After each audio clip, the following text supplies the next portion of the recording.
7:30? How about now? So I'm going to call to order the December 18th, 2017 Royal Oak City Commission meeting to order. We're going to start with an invocation given by Mayor Pro Tem Douglas, followed by the Pledge of Allegiance.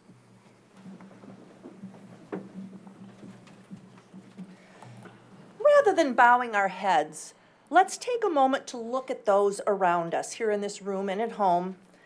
We see our friends, neighbors, family, loved ones, and we are all well-fed, warm, and comfortable. Tomorrow, let's look a little harder, a little further. Look for those who have no home, no family, no food, and precious little holiday joy. In a month when we celebrate miracles, the harvest, or the changing of the seasons, let us also celebrate our humanity by opening our pocketbooks and our hearts to those less fortunate. Amen. Amen. I pledge allegiance to the flag of the United States of America and to the republic for which it stands, one nation, under God, indivisible, with liberty and justice for all.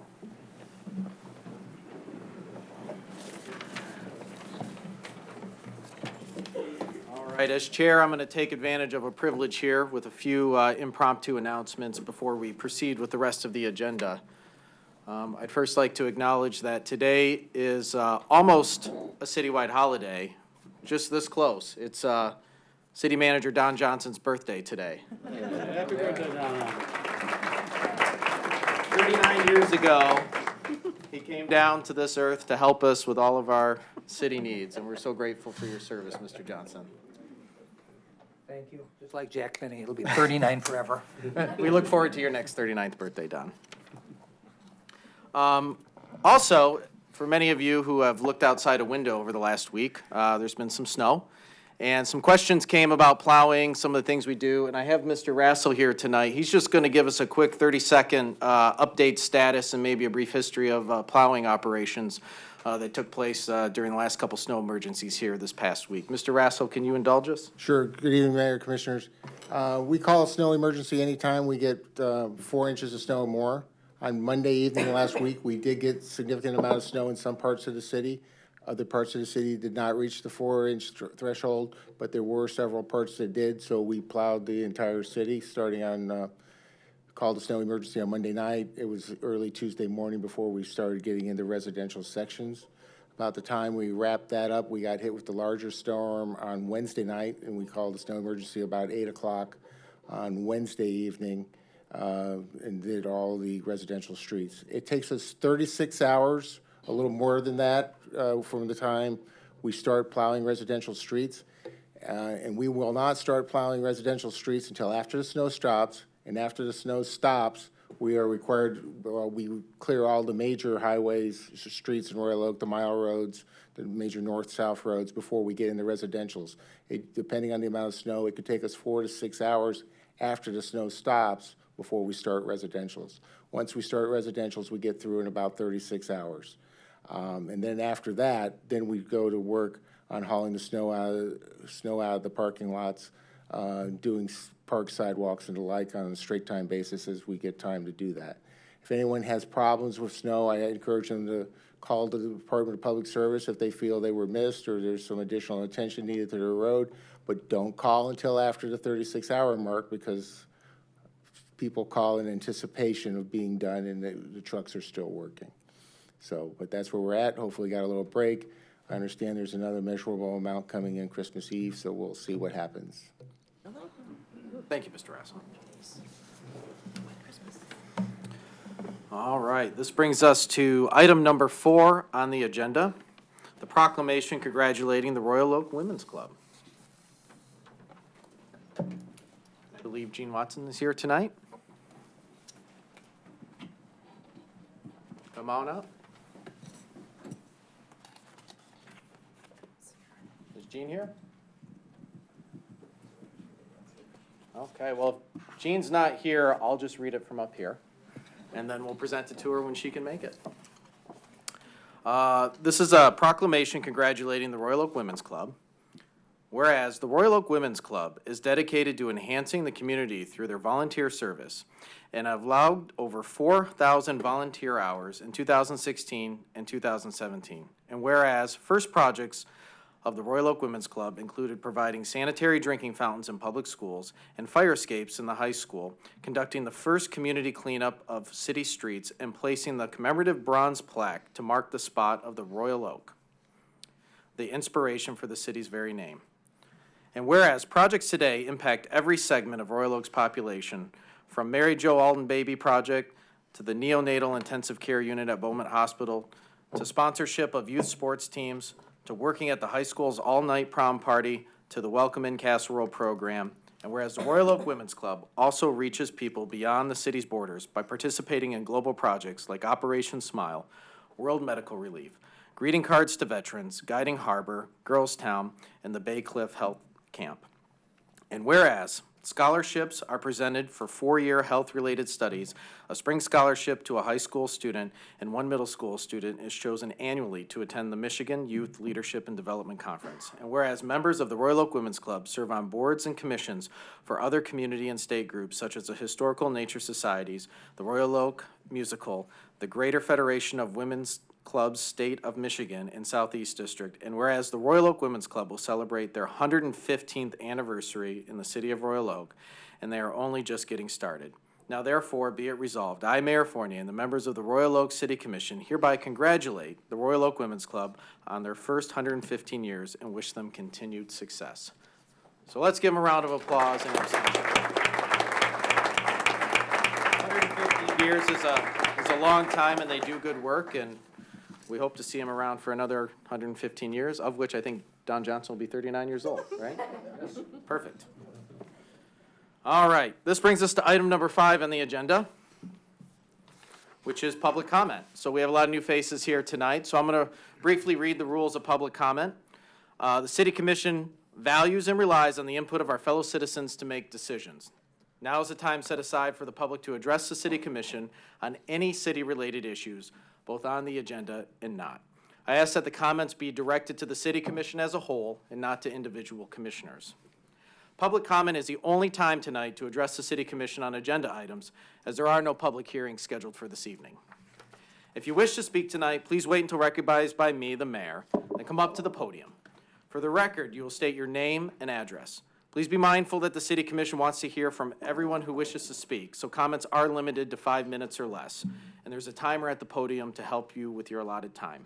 If you do not wish to speak tonight, please don't hesitate at any time to email or call the City Commission with any of your comments.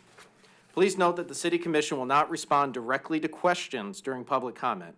However, we are taking notes and will address the questions when the agenda topic is discussed, or refer it to the proper city department if the matter you bring up isn't on the agenda. Our city manager is also taking notes here and looks into matters as appropriate. I know many are here to speak on the Normandy Oaks Task Force recommendations. It's so great to see everyone here tonight and so passionate about this amazing opportunity we have as a community. We do want to make sure we hear from everyone. I know there's folks here with kids.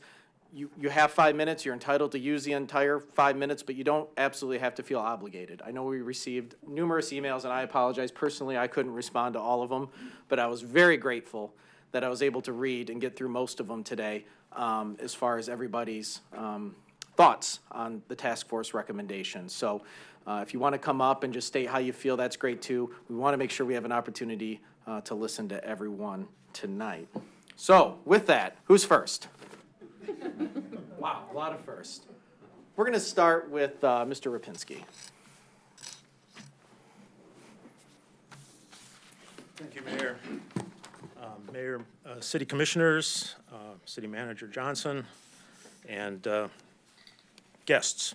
Mike Rapinski, 3152 Parker, in Royal Oak, and I am also Chair of the Normandy Oaks Task Force. I've been a member of the task force since the very beginning, and almost 4 years now. And I've been part of this exciting development every single step of the way. Tonight marks a significant milestone in that we are finally on the brink of laying out the actual park design. Over the past few years, and especially the past 6 months, We've had significant public input through surveys, public engagement, and public comment. We also have had an updated Parks and Rec Master Plan from 2016 that has identified some of our deficiencies and needs in our parks. On the task force, we have tried to consider all of these suggestions, opinions, and ideas before we came up with our priority selections. We know that not everyone will be satisfied. The main considerations when we met as the task force were identifying the needs, the amount of park space we had to work with, the survey results, and the developmental and operational costs. The list of priorities are in your agenda packet and reflect the overwhelming support for a mixed-use park based on the community support, and with close to 60% of the surveys saying that this is how the park should look.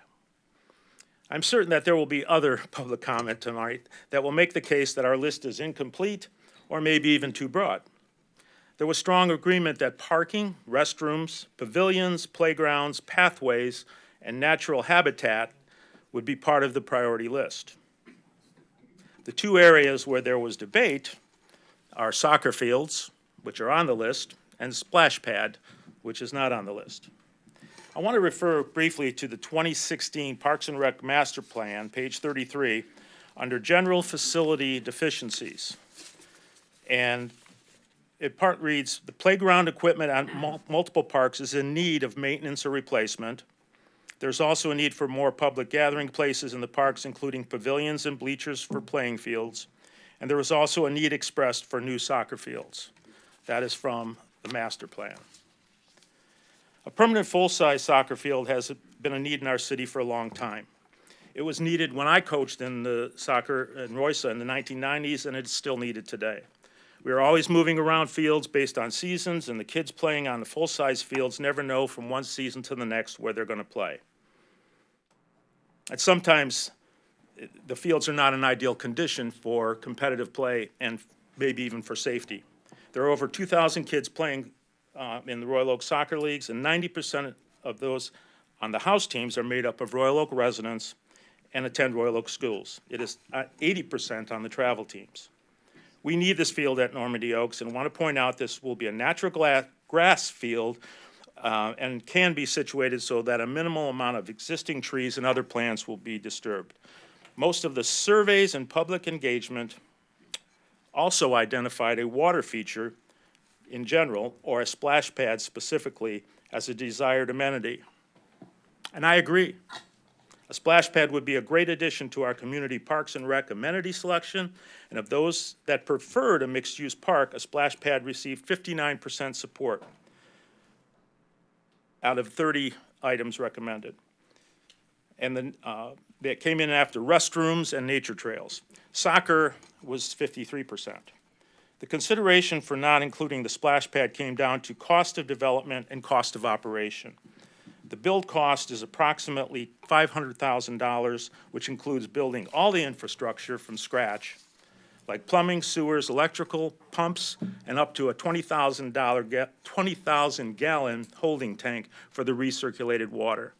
Additionally, the operating costs would include adding a certified full-time employee at $60,000 to $70,000 per year, including benefits, and cost of supplies, utilities, and maintenance.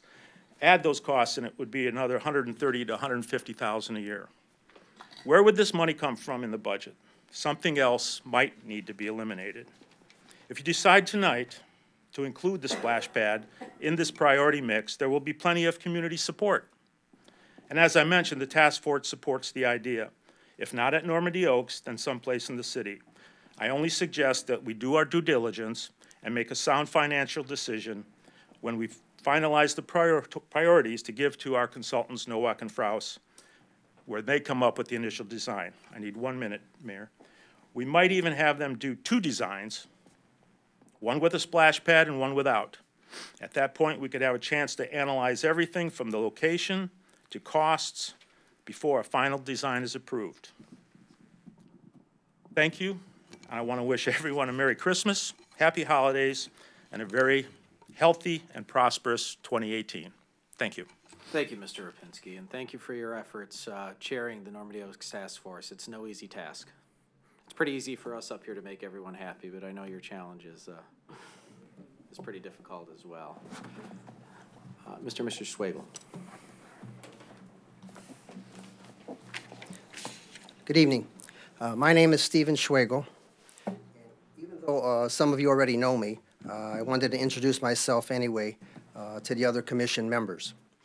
I am the council president for Good Shepherd Lutheran Church on Campbell Road. I am here today to address the city commission as nothing more than a concerned citizen as to the decisions that are being made by the planning commission affecting our city and its citizens. On December 12th, our church was given the opportunity to present a case of hardship to the planning commission in order to receive a variance allowing our church to have an LED messaging sign, a much-needed tool to help grow our church. Prior to this, we were granted the first 2 out of 3 variances, which was nothing more than tossing us a bone, as the variances allowed us to keep the sign where it has been for the last 22 years and installing a smaller sign than what is already sitting on our lawn. The third variance, which had to do with the actual installation of an LED messaging sign, was denied twice. Out of respect for time, I won't go into all the ministries our church is involved with or all of the outside self-help groups that use our church facilities. The Planning Commission turned down our request on the third variance by a vote of 3-2. Although it was a very complete, fact-filled, and compelling case for hardship required by the city ordinance, where we met, even exceeded all criteria A through H of the city's own sign ordinance to prove hardship, one of the members voted no just because, and I quote, "I don't like LED signs." Obviously, her vote was a matter of personal opinion and not based on our factual, eye-opening presentation. I can tell you, as a concerned citizen, a vote of personal opinion has no place in the decision-making of the Planning Commission. Their vote had nothing to do with the trainload of facts we presented proving hardship, nor the ordinance itself or the information presented. You might as well take that ordinance approving hardship for a variance and eliminate it, as it was completely disregarded. The other no vote was by the chairwoman, who you'd think was intelligent, but really had no clue what the definition of hardship really meant when she said we didn't present hardship. Closing our doors in 3 to 5 years is about as much of a hardship as you can imagine. Nor did the commission have in its possession a current city zone map to see that this 67-year-old church is erroneously zoned as a one-family residential, which clearly it is not.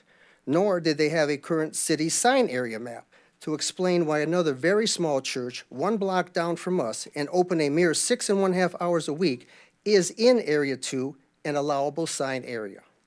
I think the city commission might want to look into the zoning department and see who is arbitrarily assigning these mystery sign areas that make no sense whatsoever. How could this commission even make an intelligent decision as to why our church is surrounded by allowed sign areas, yet completely singled out as not allowed, while not having the proper city maps in front of them? I think having to close our doors in the next few years is a very strong case of hardship, to which this planning commissioner coldly said, and I'm paraphrasing, "The church has been there for 67 years, they will still be there." This cold and heartless person response is representing our city in decision-making, and as a longtime resident of Royal Oak, it scares me to death that this is the power behind our city's decisions. I would hope the 3 no votes from that commission never vote yes for another LED sign in the future of our city, or their vote for us last week would be nothing short of religious prejudice and discrimination. I am not sure how these 3 commission members sleep at night in light of how they are destroying the many ministries and community involvement that our church gives to the Royal Oak area and surrounding communities. But that is on their conscience. Maybe if we get another chance to address the Planning Commission, we might see new commission members that actually listen and care, not only about the city of Royal Oak and the downtown area, but also where the real heart of the city lies, which is the resident taxpayers, young and old, that support the city and the churches that these residents attend. If the city commission has any ideas how and when we can still fight for a much-deserved sign, some of you know how to reach me. We are not going away nor giving up. We will continue to Plan B and pursue this incompetence and injustice. This has been a long 21-month process of waiting out the moratorium, then jumping through all the required city hoops, including the city taking $600 of our church funds, money that might have gone instead to support our food pantry or another service ministry, and up to now was all a waste of time. Thank you for letting me speak. Thank you, Mr. Schwagel. All right, Mr. Allen.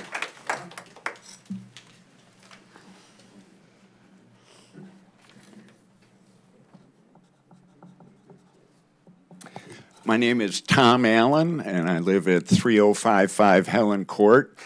And I'd like to talk about two items. First, I'd like your consideration for appointment to a city committee, either the traffic or the recreation committee.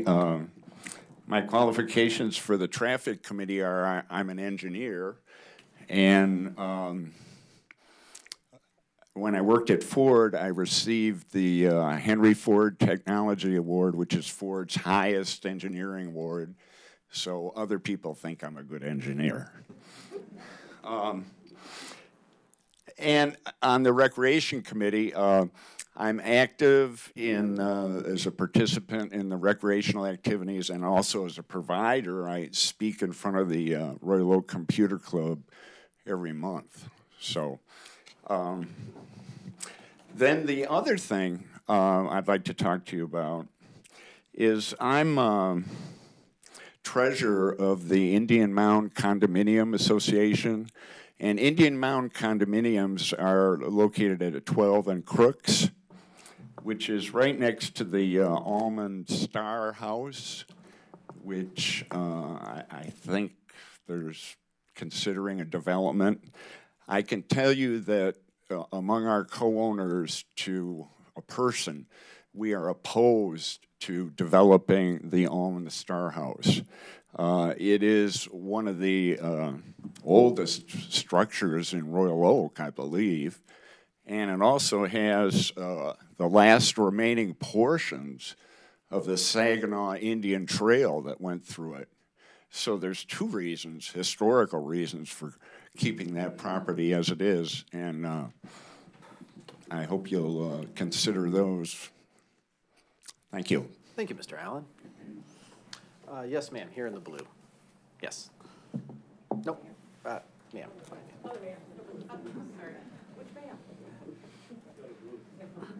Good evening. I'm a little nervous. I haven't public spoke since high school. So my name is Meredith Weston Bacchitis, 3582 Arbor Ave from Royal Oak. I'm here in support of the splash pad for Normandy Park. I'm coming as a mom. I've come to this community. I love living in Royal Oak with 3 small children, and when this property was sold off, we were under the impression, when we had the vote, there was the impression on the renderings there were splash pads. And I believe a lot of moms and dads voted to sell that property off because of these renderings. And I get that they're conceptual, but when you see, it's pretty specific having a splash pad opposed to having trees here and trees here. It's pretty specific seeing a water feature there. I know some of the commissioners are more, believe that a splash pad or a water feature will be better downtown. Maybe they're not parents, because I can't see myself taking 3 small children with snacks, sunscreen, diapers, change of clothes, and then one of them wets through their diaper, their water diaper, and so I have to go into a bathroom, and the city hall, the brand new beautiful city hall, they're gonna be wet, they're gonna be screaming, because we need to find a bathroom now to change them. Or the library, we could take them there, but paper and wet kids don't often go together. Just a thought. I'm shaking, I'm so nervous, this is so strange. And I guess one of my big parts about this is I don't understand why we can't consider having some kind of fee or a charge for the splash pad. They do it in other places. When we're talking about maintenance and paying for the splash pad, I think most parents will be okay with doing that if it's gonna help support it. So we're not asking taxpayers that aren't gonna use it. We are asking people that are gonna use it, especially with all the surrounding communities. There aren't many splash pads. There aren't very many. I know my family, we go to Farmington Hills, which is a huge trip every morning, or every time we go over there. It takes a whole day.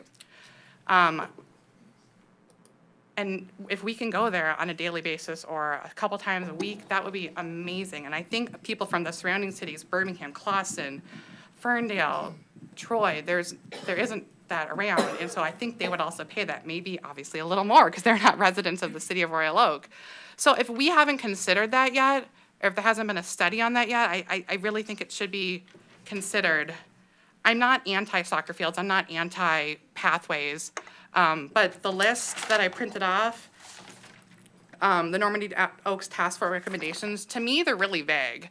To me, we already have playground equipment, so is it fixing the playground equipment at Elks Park, or is it adding another playground equipment? The pathways, I know that that's a big thing, and I know that people want it, but I've been doing a lot of research and listening to people talking, and I think there's a huge difference in dollars of a paved pathway and a gravel pathway. That I believe you could have a gravel pathway that's ADA compliable, so everyone can use it. So I feel like there's a lot of questions before the commission and votes on this that need to be answered before this is approved. I actually was going to not agree with Mr. Rapinski at the beginning, but I think his idea of having, let's see a specific rendering and numbers and dollars of both before we make a decision, because that 59% that want the splash pad and that 53% that want the soccer fields, again, on this thing it says soccer fields, full size, 1 or 2. Well, what is it? Is it 1 or 2? So I urge you to think about these questions, and if we don't have full answers to them tonight, let's say no to this until we can get these answers that I think a lot of parents really want in this city. We have, I think, about 50 parks, something like that, in our city. They're gorgeous, but they're all exactly the same. Let's do something different. Let's do something that we want families to be here and grow. I want to stay here, and I want to have an awesome reason to have people want to come into our community. And now that I'm shaking, I'm going to stop talking, but thank you so much for listening, and I really appreciate it. Thank you, Ms. Weston. You did a great job. Ms. Isaacson. Merry Christmas, Happy New Year's. I'm just here to do two things today, real quickly, and I won't take up my 5 minutes. 513 Wellesley Avenue, Royal Oak, Michigan, 48067. Thank you. I am here to talk about the Alma Star House. As you know, I've sent out multiple emails. Everybody knows Wednesday, December 20th at the M&M Center, 3500 Marias. We're having the public meeting for them to come and speak and tell us whatever their opinions may be on the property. And also, I am giving you the rundown on the Orson Star House tonight, because I am up for reappointment, and if that doesn't go, I want you to be aware of what's going on with the property. The Orson Star House is in very good shape. In the last 4 years, we've done a lot of work, and I commend Pat for coming out to look at it, because she got to see it firsthand. It is beautiful. Thank you. It's gorgeous. The one thing that does need is a little fracking, on the foundation, and we're not gonna hit the budget that hard this year, because we really don't need to.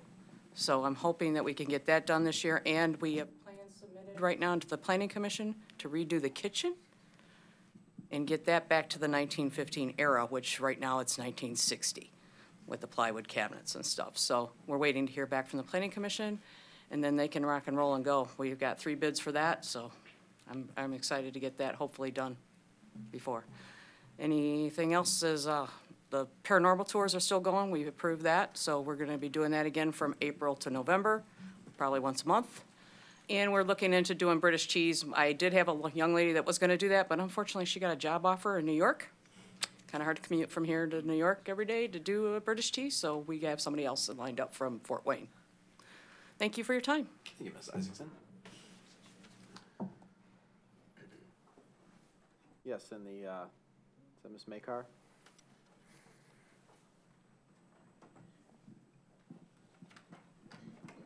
Hi, Tara Makar, 312 Fairgrove. I'm here to advocate for splash pad at Normandy Oaks. As Mr. Rapinski said, and heard it was on the high priority list after the planning event that was held. But since then, with the task force and not a lot of people advocating for it then, it has slipped on the list. And I think that's just because parents don't have a lot of time to go to multiple meetings to keep saying what they need. I mean, I don't have time now to be here. I should be watching what's his face and what's her name and the middle one. But I mean, why Why do we have to do that? Why do we need to say things more than once? If there's anything parents hate, it's saying things more than once. So I know that there are a lot of people who have been really loud about what they want, who live around that park, and I get that because they are highly affected by what is there and they don't want big crowds. But are we listening to people whose main goal is to have this park be dull enough that hardly anyone wants to go there? Because they might be the loudest, but they are not the majority. And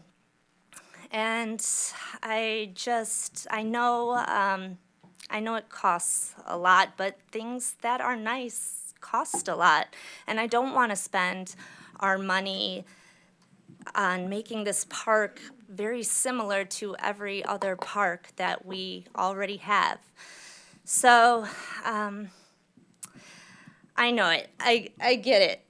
Children are the worst. Nobody knows that more than parents. I mean, they're loud and they're messy and they're going to sit directly on water fountains way longer than publicly appropriate. But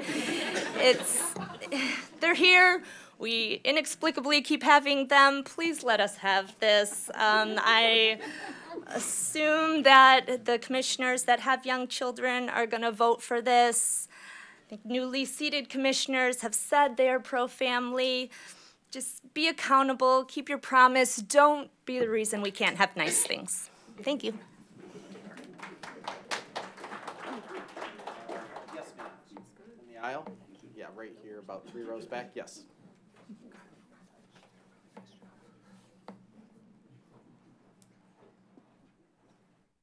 Good evening. My name is Linda Tumala. I live at 3021 Helen Court. I'm here to voice my concern about a proposed development plan for the Almond Star property. As I understand it, the plan calls for 15 three-story townhouses on the southern portion of the property, which is about 3/4 of an acre in size. This amounts to a density of almost 20 units per acre, which is excessive in a primarily residential area, consisting of mostly one-story homes. In addition, the proposed building height of 3 towering stories is totally inappropriate for this site and would have a detrimental effect on the surrounding property values, not to mention the additional traffic problems it would create at this location. More importantly, however, the project would decimate and desecrate an important historic landmark, the Saginaw Trail, which is the only known remaining portion of a Native American trail in the state of Michigan. Furthermore, the proposed development would obscure the view of the Star House and would also result in the removal of most, if not all, of the mature trees on the site. We need only to look at what happened at Normandy Oaks site, which was totally denuded unnecessarily when the city sold the property to the present people. When the city sold the Almond Star property to the current owner, there were deed restrictions placed on the property that would limit the development of the property and ensure that the historical integrity of the property is maintained. Furthermore, the purchase and restoration agreement specifically stated that the purchaser acknowledges that he is aware of the seller's intent to deed restrict the property prior to its sale to prevent the splitting or use of the land for any additional development. Therefore, I ask you to uphold all restrictions that apply to this property and to preserve this historic landmark, which is unique to our community. Thank you. Just in case, I just want to, if other people are here to talk about the Almond Star House, there is something in front of the Historical Commission, correct, Mr. Johnson, but there's nothing that has been presented to this commission at all. So appreciate the feedback, because if it does inevitably come up here, it's good to have it. But just so everyone knows the current status of it, there's no formal plans that have been presented to the commission on the development. There is no formal plans, as I understand that. Right. However, we do know that a developer who has done these towering three-story Sure. townhouses Sure.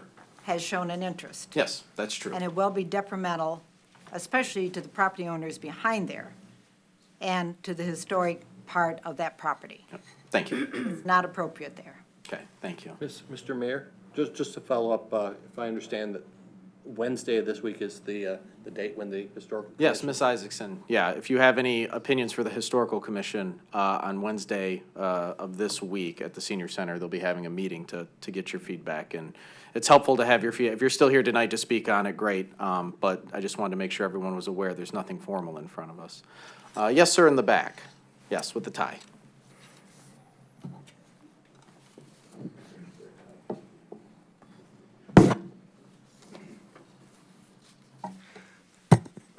Hello, Mr. Mayor and great leaders. Happy birthday, Mr. Johnson, on your 39th birthday. Yeah. 28th time I've celebrated 28th that. time. So glad to hear Good it. at math. I just want to share a little bit with you guys today. My name is Jamil McLaurin. I live on 1519 East 4th Street. This is Peyton West. It's up here with me today, serves with me. Just want to share something. A movement is an entity that helps change a culture into a new reality. And I'm here today with a few people from a team representing a movement we'd like to start in the city called Ascend Church. They're here, so there you go. This movement would like to impact the spiritual reality of our city, and we want to simply just, one, introduce ourselves and say hello, and number two, just kind of talk about two realities we see in the city we'd like to address and impact next year in the city. This movement is called Ascend Church, and we exist to see ordinary people rise in Christ and live an elevated life. That's what we're all about. And here's just a couple of realities that we see in the city that we'd love to be a part of addressing. Number one is Royal Oak is a melting pot in a very racially divided world. And Royal Oak is that's what we see, and we see that there's lifers here that have been here forever that are very passionate about their city. We saw that at the meeting last week. Number two, we see that there's a lot of young families that are moving in from all over, like my wife and I, who just moved here recently. And number three, we see that there's a lot of squatters that hang out at the coffee shops downtown that don't live here. And we'd like to come in and impact this reality that's here. We looked at some statistics that said there's about 60,000 plus people here. 90% of them reported to be of one race, but that is a fact, a reality that is quickly changing. And we'd like to launch a movement that can help serve the spiritual needs of an increasingly diverse city of Royal Oak. In a time of racial tension, we would like to start a church that has a core value that we state is called "We're Better Together." And myself and my Colombian wife, our Caucasian assistant pastor, and a great group of people have moved in here this year, and we would like to start what we call an inclusive community defined by diversity. And that's one thing we'd like to bring to the city. We'd like to partner with the city and help them start a spiritual movement that could impact in that way. And the second reality is that there's a lot of transition young people in the city that are looking for more, that just got here, that are looking for new experiences, just like my wife and I, who came here because we felt spiritually compelled to come to this awesome city, but also this city is just really cool. And there's a lot of people that have moved in with that same desire to be part of this amazing metropolis, the coffee shops, everything that's going on downtown. And so we're not going to be an exclusive church that's all about one generation or another, but we do feel a passion to impact the over 50 to 60% of the people in our generation that are walking away from God, walking away from the church at the highest percentages in American history. And we feel passionate to help change that around. And simply, we'd like to start a multicultural, multi-generational, spirit-filled church in this city next year. And we're simply here to serve. Just wanted to introduce ourselves, let you know that we're here, let you know that we'd like to start next year, and we'd love to partner with the city in any way we can to service any needs possible, and especially those ones that we pointed out. We feel like we're really equipped to do that. And so I just want to introduce ourselves and say thank you. Again, happy birthday, Mr. Johnson. Y'all have a great day. All right, thank you and welcome.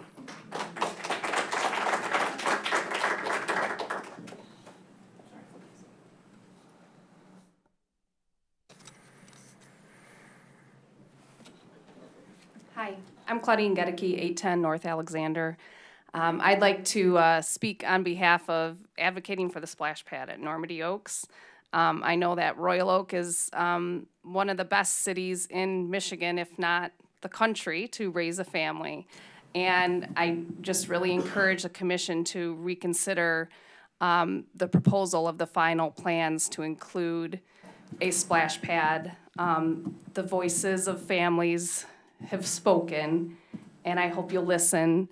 I know a lot of families who will utilize the facilities, who aren't opposed at all to paying a fee to do something fun like that with their family in the city that they call home, that they've chosen to raise their kids in. So I just really hope that the city council will reconsider inclusion of the splash pad into the Normandy Oak plan. Thank you. Thank you. Yes, sir.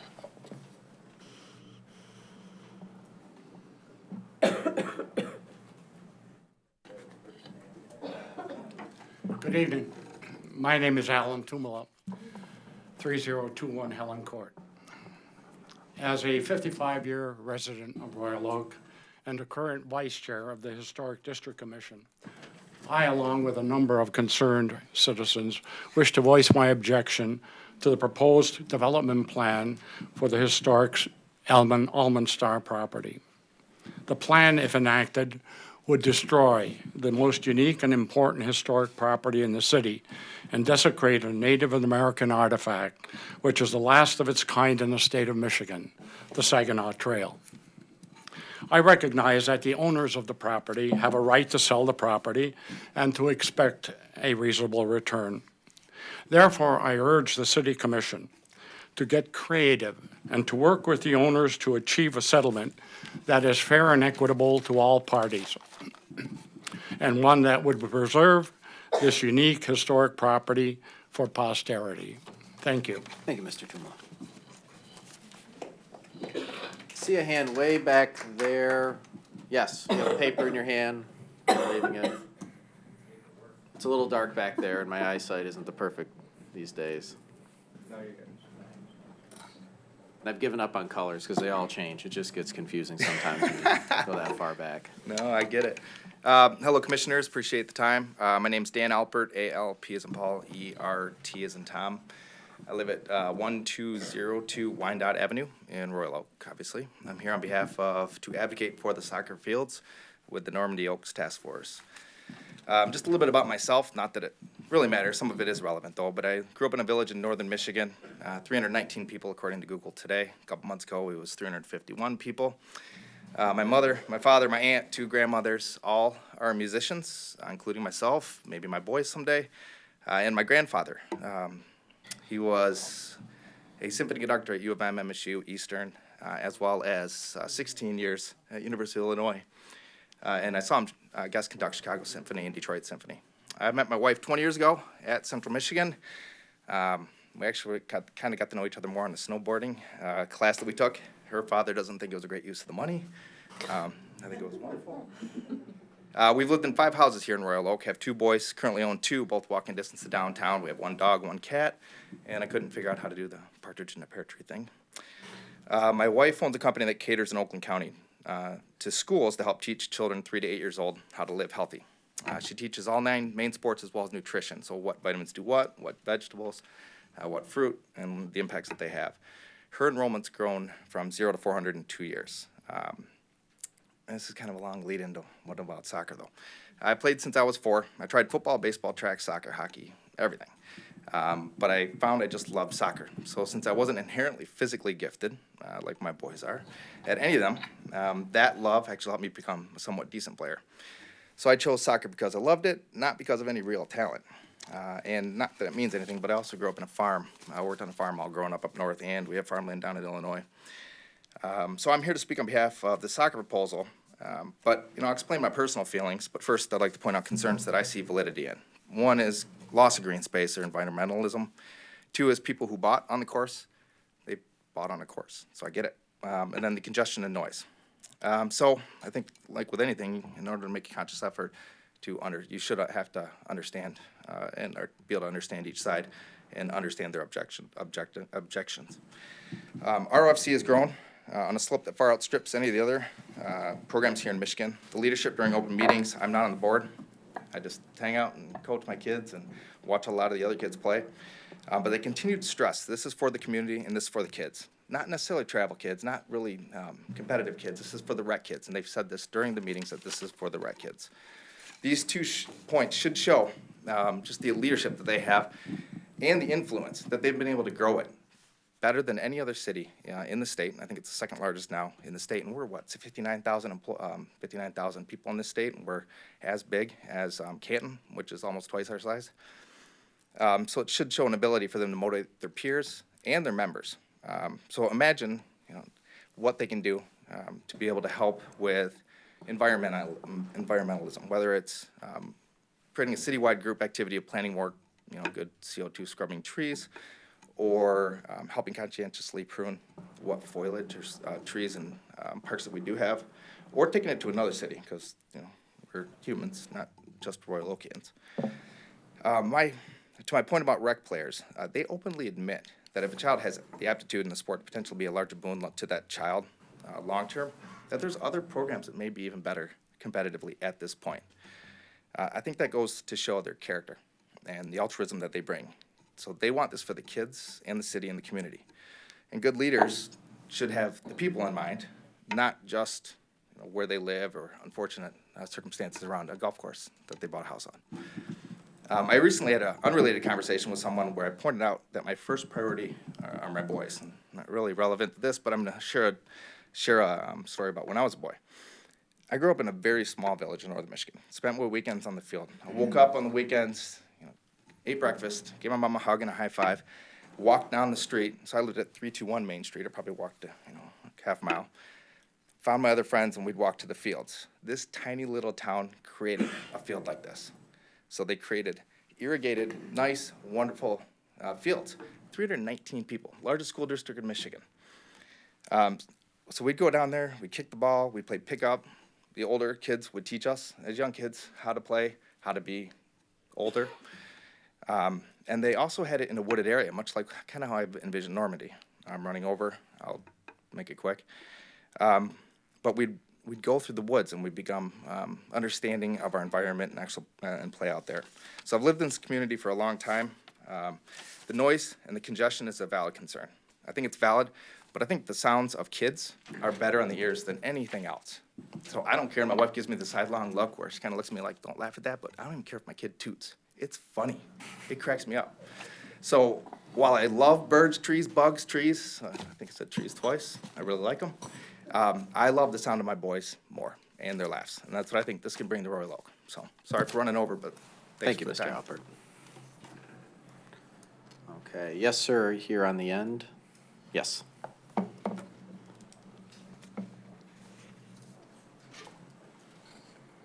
Thank you very much. I'm Ronald Gettler, 235 Orchard View Drive. I'd like to address or raise a question or make a request regarding the insurance on water lines, sewers for households. That has been promoted somehow by the city for several years. And about 2 years ago, I sought information regarding it as to whether I should take out a policy.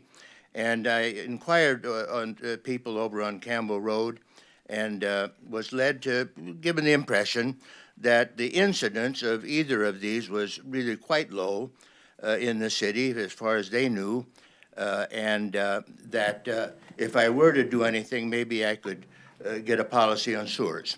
And so I did that 2 years ago now, and no problem. I was confronted with the chance of renewing that again, and have all kinds of letters that I get, and so I wanted to find information as to whether,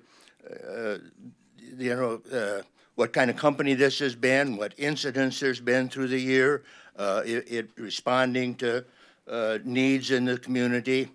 And again, I went over to Campbell Road, talked to whoever I could speak to, and nobody knew anything. And so then I called the city manager's office, talked a while to somebody there. They were very gracious. But that person inquired around the office, and no one knew anything about whether there had been incidents of either breakage in the city the past year, whether the company had fulfilled its responsibilities, and nobody knew anything. And that was about September. And I left my name and all that and asked for information. I said I was going to follow this up because I wanted to know whether I should have that insurance, which I don't presently have, and I have not heard anything. So my request of you is this. Is there information? Has somebody been monitoring this that I haven't been able to speak to? I'd appreciate any answer as to what the track record of this company is. The letter says the city's partners with the company, and so I thought you folks ought to know what's happening, which I haven't been able to find out. And so if there isn't an answer yet, I would request that one be sought, that you folks, somebody be assigned to look into what has happened the last year with regard to breaks and the response of the company. Thank you for listening to my approach. Thank you very much. Thank you, Mr. Young. Commissioner Dubuck. Yeah, I think that's probably worth addressing in a future meeting. We approved the relationship with that company, I believe about 5 years ago through an RFP process after having been approached, and we wanted to make sure that there weren't multiple services offering that sewer line insurance, but we did check their credentials with the National League of Cities and multiple neighboring cities that also had a contract with them. But as far as following up with them and getting a report on how many policies are paying out, perhaps that's something that we should inquire. Mr. Rassel, do you have something to add? We can do a report if you would like on the number of people that participate. No claim has been denied, so I have checked on that. There's nobody's had a claim that's been denied. There have been less than a handful over the term that have had trouble, where individuals have had trouble with filing their claim or haven't been satisfied with the contractor. But I would think it's a rather small number, because even with your own homeowner's policy or your own auto insurance policy, if you file a claim, sometimes you can have difficulty with your adjuster or whatever. So, but no, they've paid on every claim that's been submitted to date. Given that we are lending the city's credibility to this company, it's probably time to maybe revisit it, have a conversation about ensuring that there is a value associated with it. So with the risk of going off topic here on public comment, I'll bring it back here, and I'll just ask Mr. Rassel, maybe by the January 8th meeting, if we get us something. Okay, we'll have something January 8th meeting. Yes, right here in the middle. Yes. Yep. Nope. Yes, in the, right there. Yes, ma'am. Oh, sorry, son.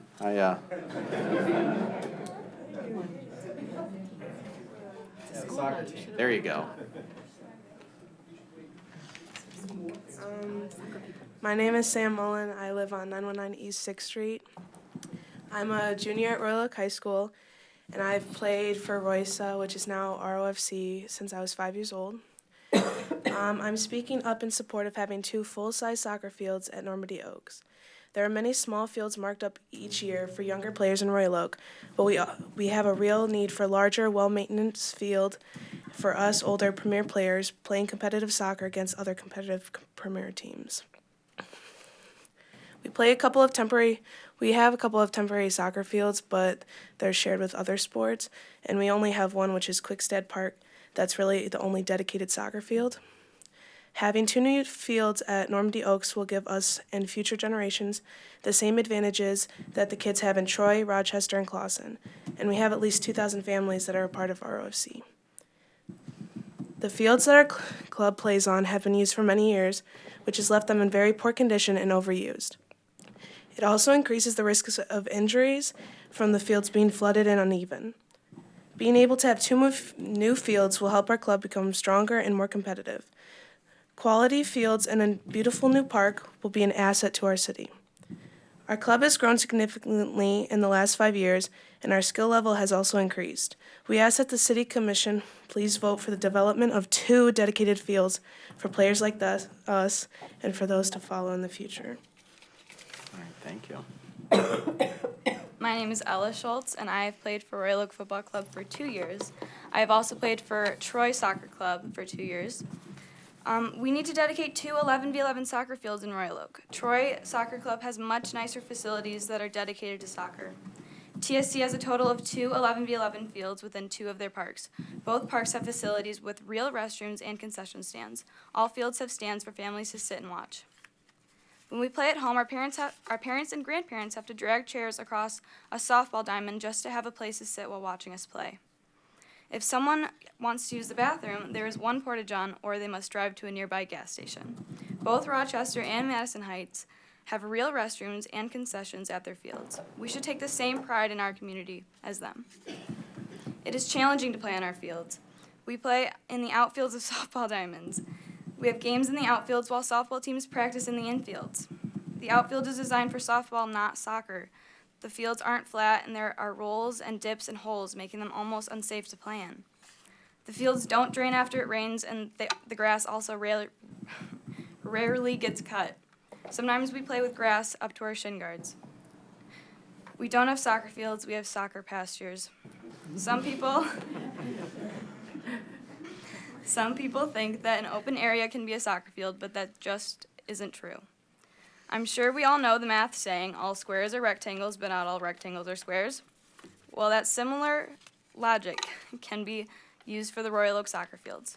All soccer fields are rectangles, but not all rectangles are soccer fields. You cannot paint a rectangle and a few lines on a field and call it a soccer field. All tennis courts, basketball courts, pickleball courts, and even volleyball courts in Royal Oak have proper surfaces. Why does the largest group of youth sports have to make do with a second or third rate facility? I am 15 years old, and when these fields are ready, the girls standing here and I will be too old to play for ROFC. But I want the players that come after us to be proud to play for Royal Oak and for ROFC. Thank you for your time. Thank you. Thank you for coming out tonight. All right, where's the young man that was coming up here before? All right, come on up. I didn't want you to have to fend off 4 great soccer players there. My name is Liam Wicca, and I live on 118 North Vermont, and I'm here supporting soccer fields for Normandy Oaks. I'm a U13 soccer player, and I've just started playing 11v11, and there's a real lack of 11v11 fields, as there's one at a park right next to Quickstad, and there's Quickstad fields.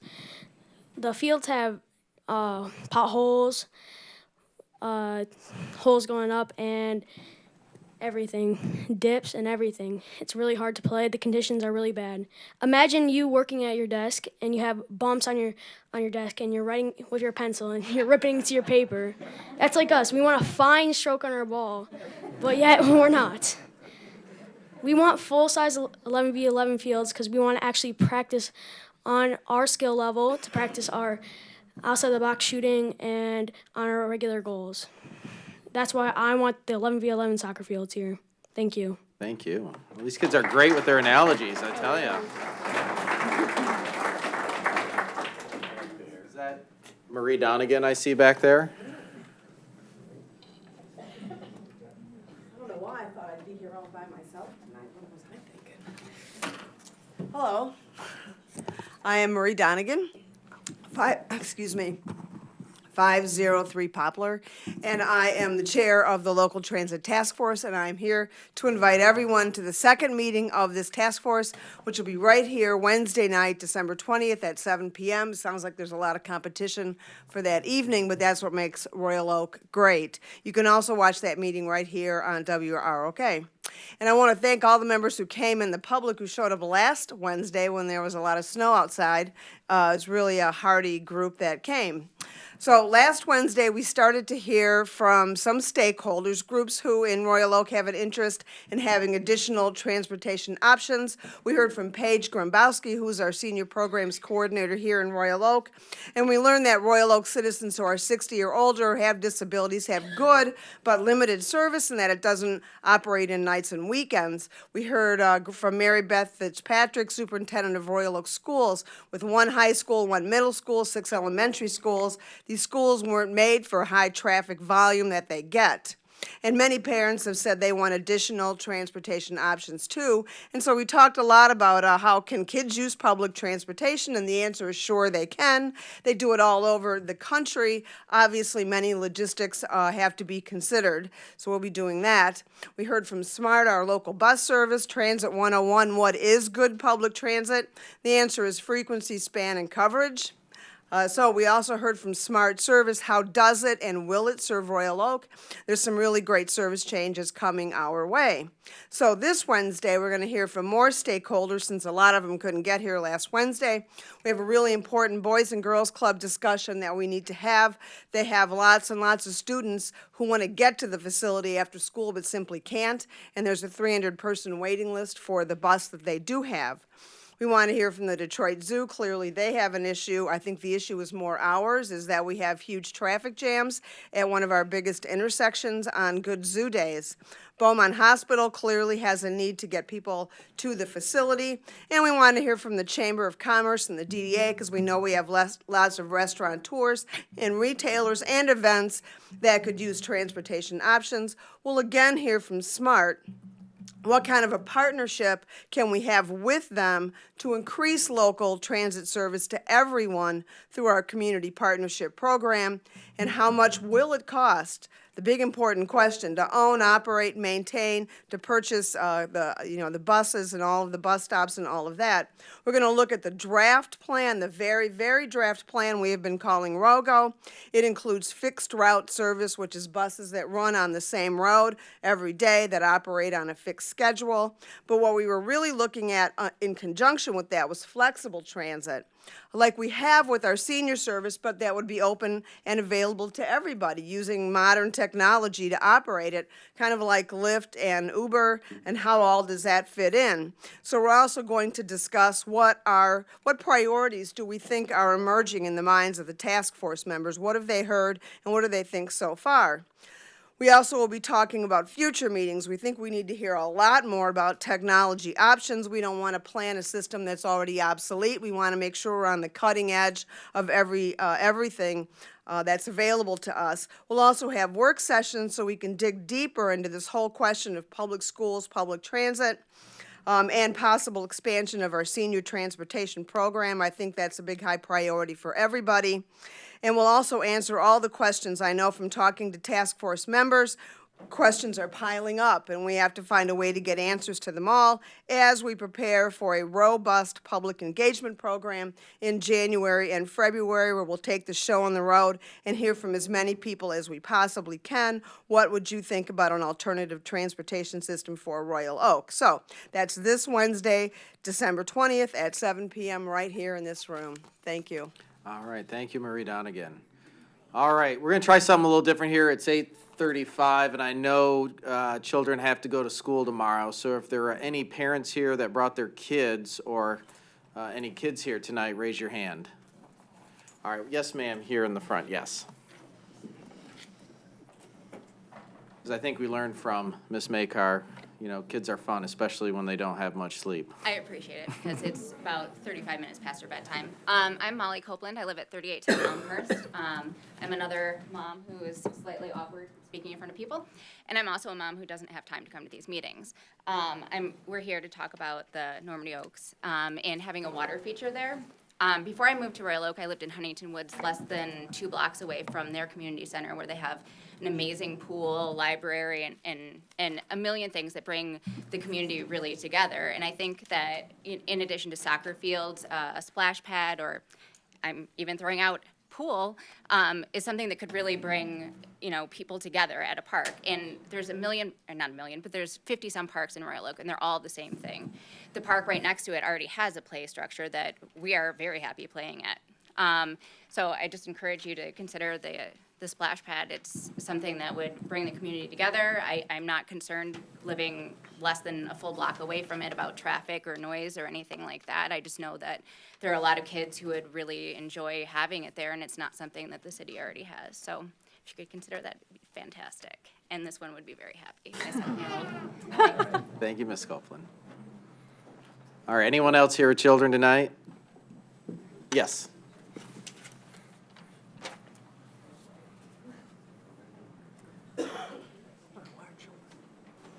want to get too close to the mic. Good evening, Commissioners. My name is Hannah Ziegler. I live at 426 East LaSalle Avenue, and this is my best friend Lauren Malesko, who lives just around the corner out there.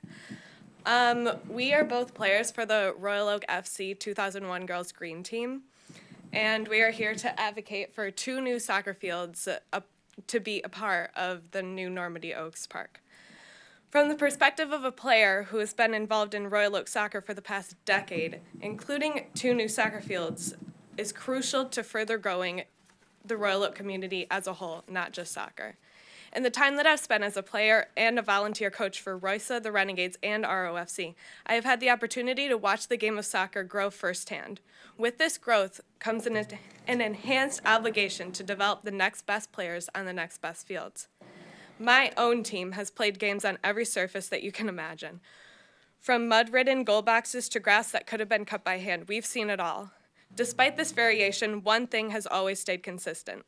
Our home fields have constantly lacked to be the soccer hub that is evident in so many other cities across Michigan. Quickstead Park is the only true soccer field in the whole city, and those 3 fields are not enough to bear the nearly 2,000 pairs of cleats passing through.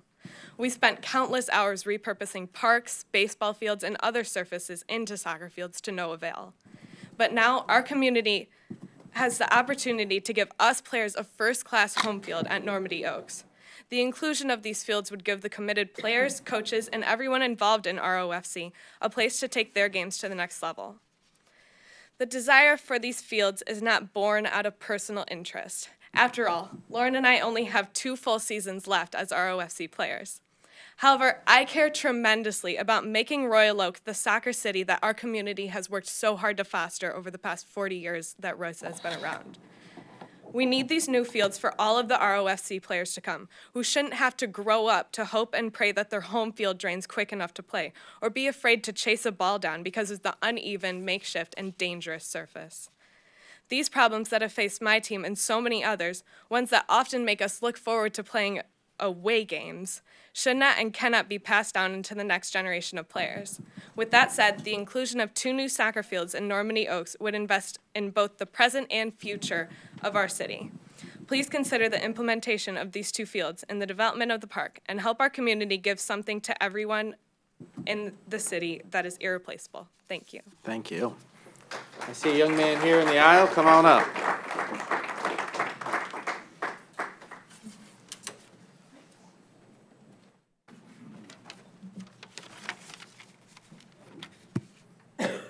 Hi, my name is Nick Meso, and I live at 601 North Alexander in Royal Oak.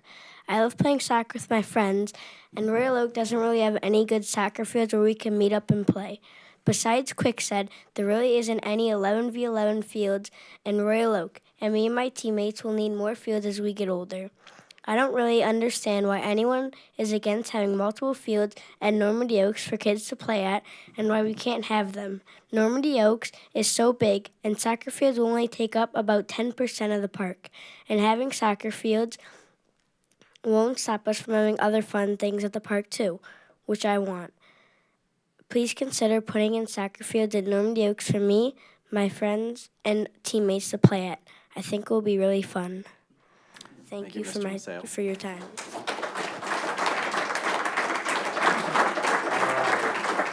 Anybody else here that has school tomorrow or is a parent of someone that has school tomorrow? All right. Everybody else, who's next? All right. I see a hand in the aisle back here. Yeah. How far back? Well, I can see is that what we call plaid? Yeah, or flannel. I guess you can call it a plaid. Yeah. My name is Jason Runlin. Good evening, Mr. Mayor and City Commissioners. I live at 1421 Midland Boulevard. I'm here to advocate also for the splash pad at Normandy Oaks. With starting my family, I chose to come and build into the city, and I'm looking for something that's a little bit different and makes our parks a little bit different. With being a teacher in elementary the last 15 years and taking kids on multiple field trips across the state, I understand the idea for possibly doing a splash pad in the downtown city center development, but I also see the logistical issues that could come into play and make that tough, like somebody had said earlier with, you know, the bathroom facilities and whatnot.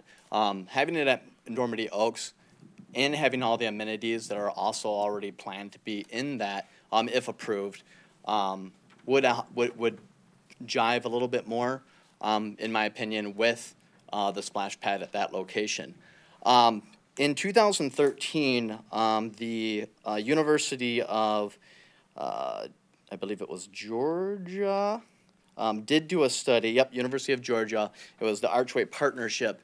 They did do a study on splash pads in different developments within Florida and the state of Georgia. Now, of 3 of the studies that they had done, there were 2 new. They hadn't been opened yet, so they weren't able to look at the revenue.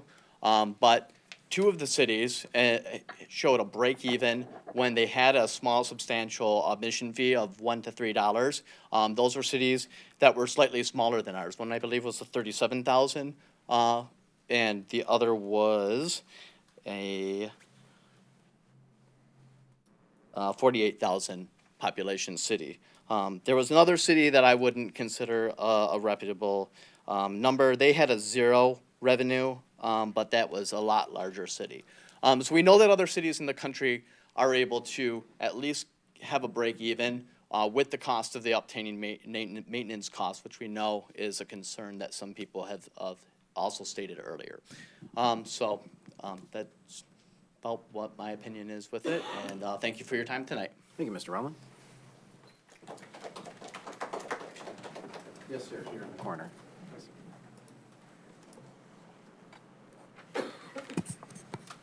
Lawrence Elkis, 30833 Northwestern Highway, Farmington Hills. Coming to you with a dispute about no advertising. We are the property owners adjacent to it. The city has entered into a exclusive parking lease arrangement which has affected our tenant. Fontana Design is now out of there, and it is causing us pain. It's, we don't think it's appropriate in terms of public property being used for an exclusive private use during business hours. Our council has talked to your council. We're hoping to get it resolved, but it is a problem. We sent a letter, our council sent a letter last week. I've got a copy of it for your review, and just wanted to let you know we're thinking about you. Thank you, Mr. Elkins. Yes, here in the aisle.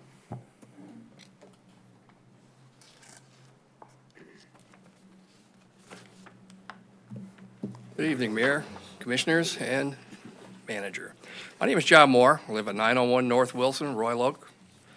I want to commend the council, city, DPW, on the 3rd pickup of leaves. Really came very timely. Snow came just a little bit after that, at least for our part of the neighborhoods. Saved an awful messy cleanup in the spring when you have too much sitting around. Snow removal was good when the emergency was declared. I was awake at 5:30 in the morning on Tuesday. It wasn't Santa and his reindeers. It was 3 trucks plowing my street on North Wilson. That was good. They did curb-to-curb service on it. They went away. Half hour later, me and a couple neighbors were out there clearing our drives. Then later on, I'd say about 5:30 or so, somebody came through and began issuing tickets for people violating the snow emergency ordinance. Now, I don't know why somebody in that position who can't tell the difference between a plowed street and a street that hasn't been plowed is allowed to do that sort of thing. Those tickets cost $50 a piece. After 3 days, they go to $100. Now, I talked to one of the commissioners, and the following day, on Wednesday, I spoke to the city manager's office. I came down to the Royal Oak PD and we hashed it out. My ticket was taken back. Other neighbors couldn't make it down quite as soon. They had to work, they couldn't get the time off. The following day, on Thursday, when they went down to talk to the PD, they would hear none of that. You must go to court. Now here, you gotta take time off. I have no idea what court costs are. Seems patently unfair to do something like that to the citizens. I think that's really a usurious fee beyond the $50 to jump that up to $100. Plus having possibly your vehicle towed away. When you followed the rules, it said once the street is plowed, you're permitted to put your cars back on the street. I can't tell how widespread this was, but I know I've got 4 people on my block that are mad as hell. They didn't like it. They think it was unfair. But they bit the bullet. They paid the $50. Now, a number of you people ran for office saying you're going to make Royal Oak a better place. I think you need to do something about this. I think you need to communicate to all those people out there, find a way to record what streets are plowed, because I get the feeling nobody really knows for sure. They look at a chart on the computer, which I initially was told about, and I said, that chart is not correct. My people went through at 5:30. How did you know that? I stood at my window and watched them pass by. And so did a few of my neighbors who, like I said, out there shoveling their driveways. I don't know what you can do for these people. I don't know how you can consider who was illegally parked and who was legally parked. But if there's anything in your power as commission, city manager, police department, I'd like to see these people reimbursed for the money they were forced to pay. Again, they were kind of held at gunpoint saying, we're going to get you for this. And they can't take off for work. It'll cost them more money to leave from work. So that seems an unfair advantage on the city's part. I don't want to be a cynic and think this is a new revenue source. It might be a good one for you guys, but it kind of hurts us. So I'd really like to see you guys work on that, because it's really disappointing to us to follow the rules and then be hit with a ticket. It's just not right. Otherwise, good job, guys. Thank you. Thank you, Mr. Moore. All right, who's next? I see a hand back there. Yes, red folder.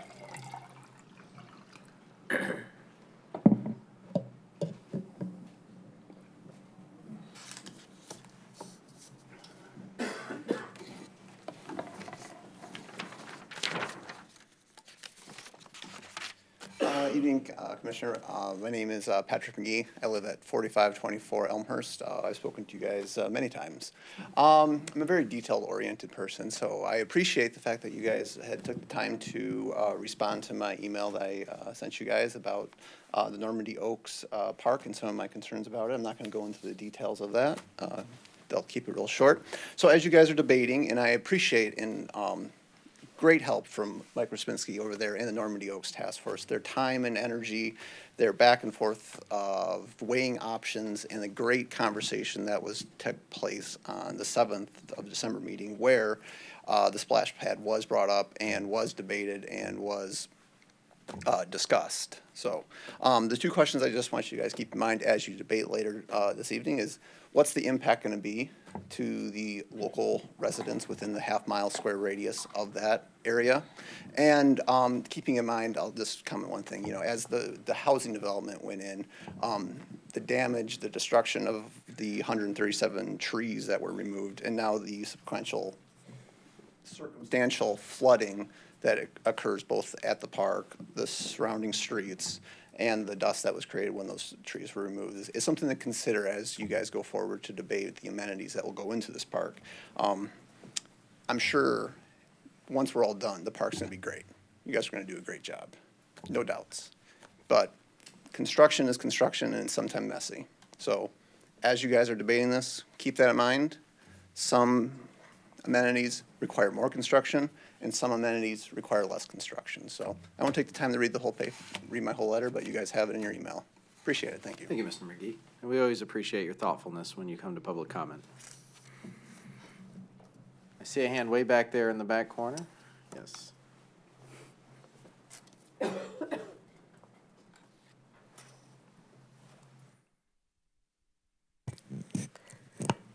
Hi, my name is Andrea Gorton, and I live at 812 North Edgeworth. Usually my talks are to children between the ages of 9 and 12, so this is a little more pressure. But I am a mom and also a coach for the Royal Oak Football Club and advocating for the 2 11v11 soccer fields. I'm really proud of the players that got up and spoke, and I think they had some really wonderful things to say. One of the reasons that I coach is or one of the main reasons, I guess, goes far beyond the skills that they learn on the soccer field and the things that they spoke about, needing a great surface to practice all of their skills and use all of those moves that they know. But the qualities and the characteristics that playing youth sports builds, and I think that them being willing to get up and speak about those things was pretty evident of that.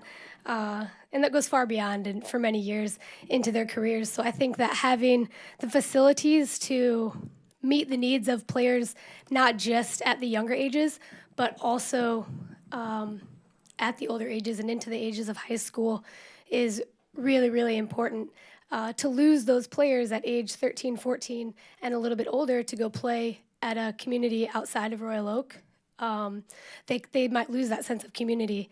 And one of the really, really cool things that I realized when I came and started coaching at Royal Oak was that sense of community. During the fall and the spring and our main seasons, you can go to the local soccer fields that we're practicing at, and you might see bikes lined up because kids are able to walk and ride their bikes to practice and to games, which I think is a really, really unique experience for them.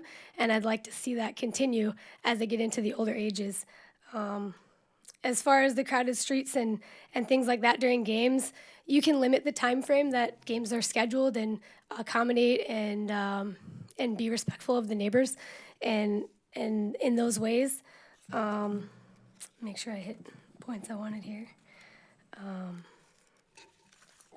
As a mom as well, I don't know if it's possible, but the splash pad thing would be really cool too. So if we can do both, that would be awesome. I frequently take my daughter to games with me, which is, I'm very, very fortunate to have a career that she can play on the sidelines and enjoy the outdoors while mommy's working. And if we can go play in the splash pad after a game, that'd be even better. So if that is even remotely in the plans or possible, that would be I'd advocate for both.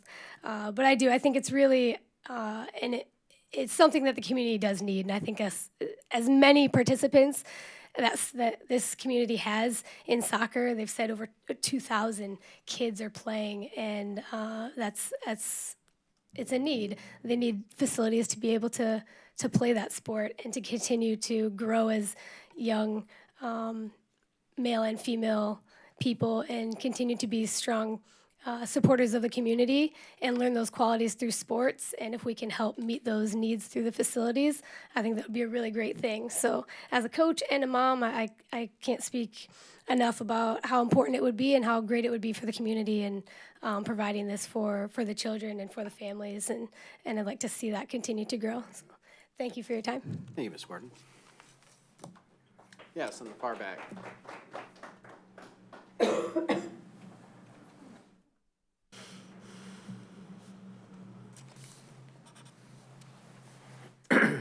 Hi, I'm Jessica Valovic. I'm at 404 Austin, and I'm here in support of adding the splash pad feature to Normandy Oaks.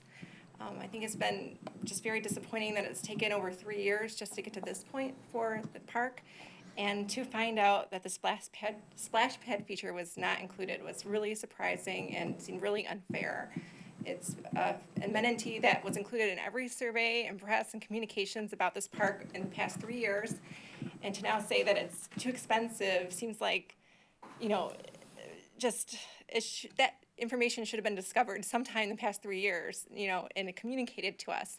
It was the one feature that I was excited about and so many other residents were excited about. And that's why I voted for this park 3 years ago. And both my kids play in Roysa, and if it comes down to either having soccer fields or splash pad, I think a splash pad would definitely benefit the city a lot more than more soccer fields. And to me, it would make more sense to put soccer fields in the land behind the middle school.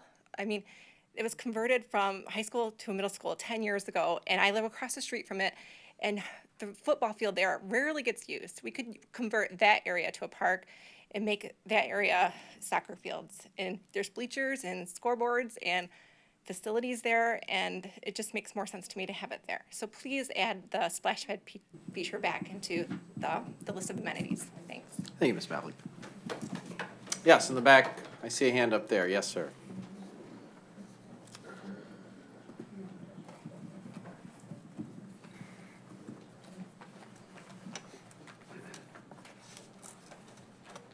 Hi, Tom Williams, 706 Marlin, here to explain some of the reasons why we need soccer fields. I've been involved with Royce and our RFC for 37 years. A lot of that time I was the fields manager, meeting with the city, coordinating use of fields and everything. A couple of things.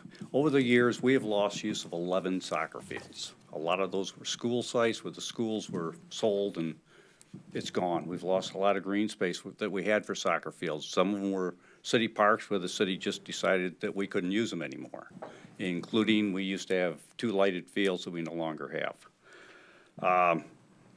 We use virtually, especially in the spring, every open area in the city that we can put a field, we put it there. We have run out of places to put fields when we have to share it with ROSL. And some of the areas that we have that are big enough, such as Exchange Park, big enough for a big field, but it's a swamp. You can't schedule games there, at least not till mid-May. So we can't use that. So we are, especially in the spring, we are at our limit right now for soccer fields. And a lot of them are just open areas, like some of these players said, that really aren't very good fields. They're really pretty bad. And there have only been 3 soccer fields ever built in this city, and that's at Quickstead Park. And to get that, Royce had to pay for half the development. You know, we had to come up with $275,000 to pay for half of that. So we've done that, and we contribute more, I think, than any other youth league. We buy all the white paint. If you see a white paint painted on grass in this city, Royce bought it. Whether it's football, soccer, baseball, or parking for arts, beats, and eats, we bought the paint. We contribute, we bought a paint striper, we bought a irrigation unit. We have spent money on seed and fertilizer. I have personally gone out and lined soccer fields in order to give the city crews a hand when they were shorthanded and behind. So we contribute a lot, and I think we need these fields. We really need them. And like the young players just said, the kids who play in the travel teams, they see the other facilities that other places have, and like I say, the only place we got that even comes close is Quickstead, and everything else is just a vacant field. So hopefully we'll get 2 full-size fields there. Thank you. Thank you, Mr. Williams.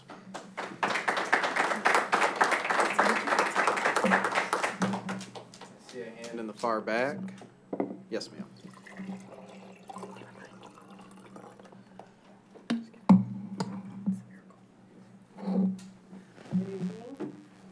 Kathy Arnold, 4509 Hampton. I already sent you all my long email because I knew it would be way past 5 minutes on the park. So thank you for those that got through that very long email. Tonight, I'm here to talk on behalf of Good Shepherd Lutheran Church. There's a lot of LED signs in town, many before the moratorium, a few have come after. All of our schools have message signs. Farmers Market has a message sign. Chamber of Commerce has a message sign. Numerous churches throughout town, numerous businesses. This church's case to replace their worn and functionally obsolete sign with a modern sign has been denied twice. This commission has no problem asking the taxpayers to replace a functionally obsolete city hall. So I believe everyone here understands what functionally obsolete means. The people of Good Shepherd offer many programs and services to benefit the community. Until watching their quest through planning to get this sign, I was not aware of the extent of the programs they offered for people in need. They're also looking for ways to grow their congregation and keep the church around for years to come. But most important, they're asking for a fairly simple sign with the ability to get their message of help and hope out to those in need. So please consider, if possible, taking action as a commission to help them stay a vital part of the community. Thank you. Thank you. Yes, back there, sir.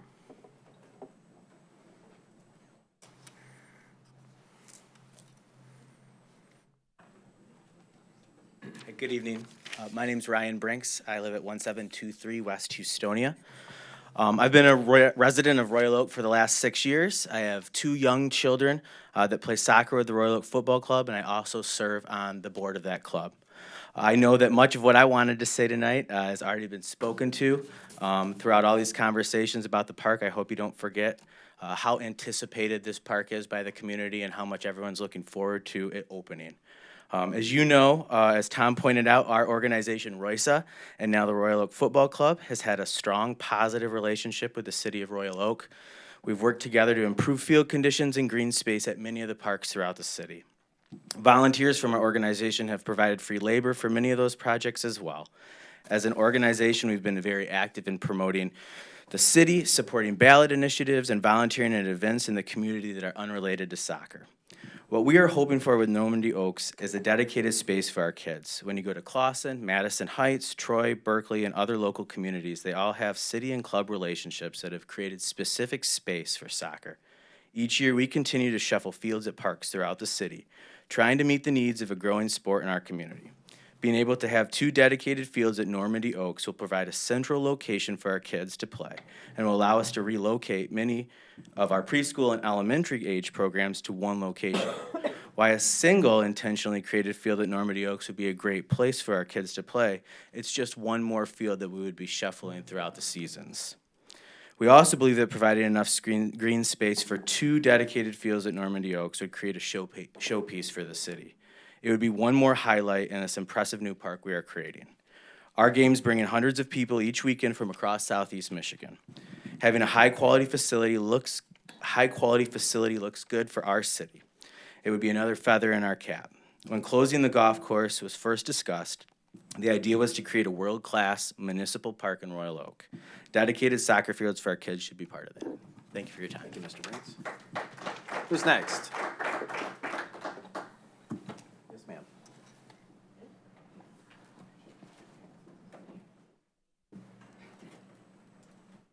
Hi, I'm Michelle Hodges, 3541 Arbor. I'm here in support of the splash pad.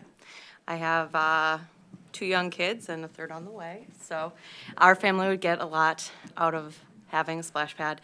To be honest, I was really surprised at first when I heard about the need for soccer fields, because where I live, we're right by Warden Park and Quickstad, and all I see is soccer. Now, hearing all these people's concerns, I understand, and I really hope that somehow we can find a good way to meet in the middle, so that obviously, as kids are going through these programs, they're great programs, but I just really think for young families, the splash pad is just something unique, something different. I've also heard that you can do a splash pad that could also be an ice rink, and I know that's just adding something else, but it could be used year-round. So that's all. It won't take up much time. Supporting the splash pad. Thank you for your time.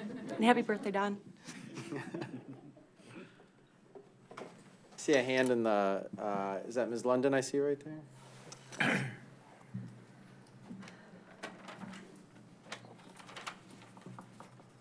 Good evening. I'm Kathleen London, 5132 Thorncroft Court.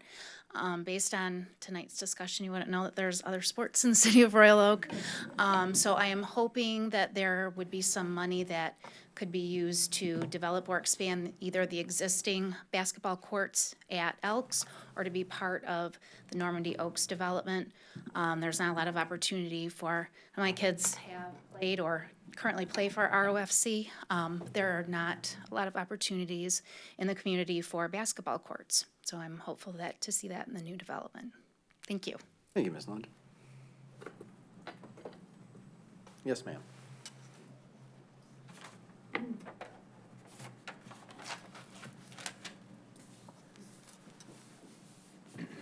Hi.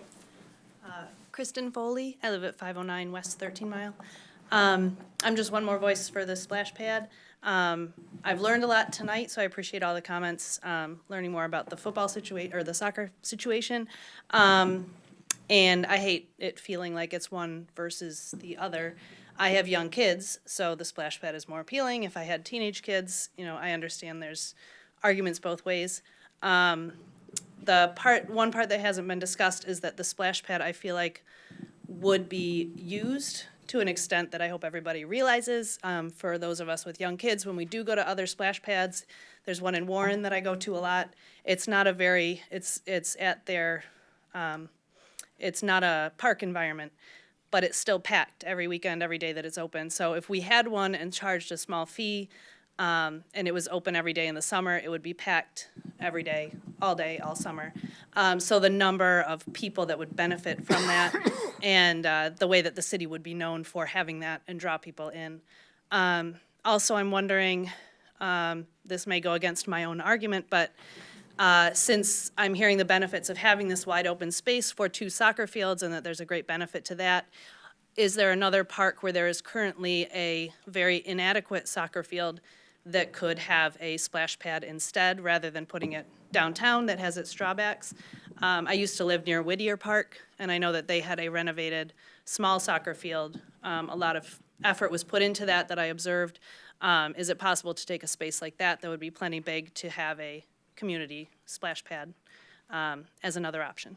So, thank you. Thank you, Ms. Foley. Yes, straight ahead, I see a red arm. Burgundy, come on. Burgundy, close. You and your color. Hey, this job doesn't come with a vision plan.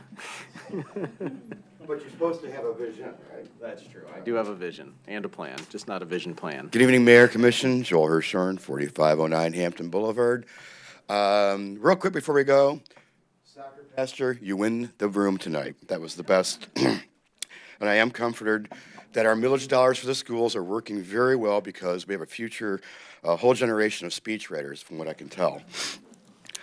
So with that, for those of you, you all got my email, the two that responded and reached out, I thank you. If you haven't read it yet, I know you'll be asking for my autograph later.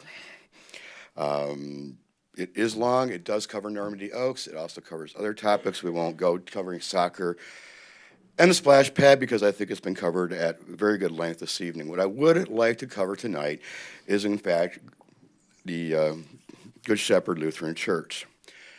And I'm asking you to look past the fact of religion and church. Just get that out of your mind. What this is, in fact, is a community center. It's a senior center. It does everything that a good community should have. But in fact, it actually saves this city grief, it saves the city time, and it saves the city money. By example, I don't know what you did last week, but a very good chance that last week somebody was reaching out to a parent who is in conflict with their spouse, has moved out, working two part-time jobs, and is looking out for their kids. Maybe that kid is going to be saved from an at-risk kid and turned into a possible future commissioner, maybe even mayor. I would ask you to look at the idea of the fact that maybe, just maybe, they kept some guy, one guy in the Alcoholics Anonymous program who's struggling with the bottle. And it kept him off the road. It kept him out of the bar. And he didn't kill somebody that night because he decided to go embrace that meeting. All those programs cost you no money. They cost me no money. They do if you choose to give. But they're saving a lot of people in this community. And I'm not using it in the form of faith. I'm talking about the literal sense. They give. They don't take. Cities by proxy with the government, you take. You have to. You have to operate by using our tax dollars. Okay? We have a community center, but maybe this group also acts as its own senior community center. We need to look past that, all that's been going on. I don't care what commissioner said what. I don't care who, the what, the why, the where. We have an easy-to-fix solution here. Let's fix the zoning, let's put it on the agenda, and get it done. By the way, I don't belong to that church. I'm not a member of any church. That isn't the point. Second of all, I want you to also think for the moment that they actually create, not take, but create business. They don't take your money, they create money. By chance, they can book a last-minute wedding.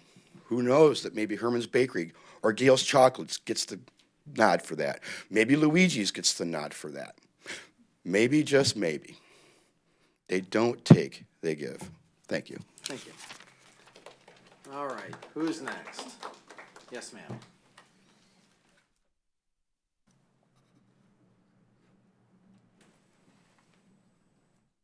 Good evening, Mayor. Good evening, Commissioners. Thank you for the opportunity to speak.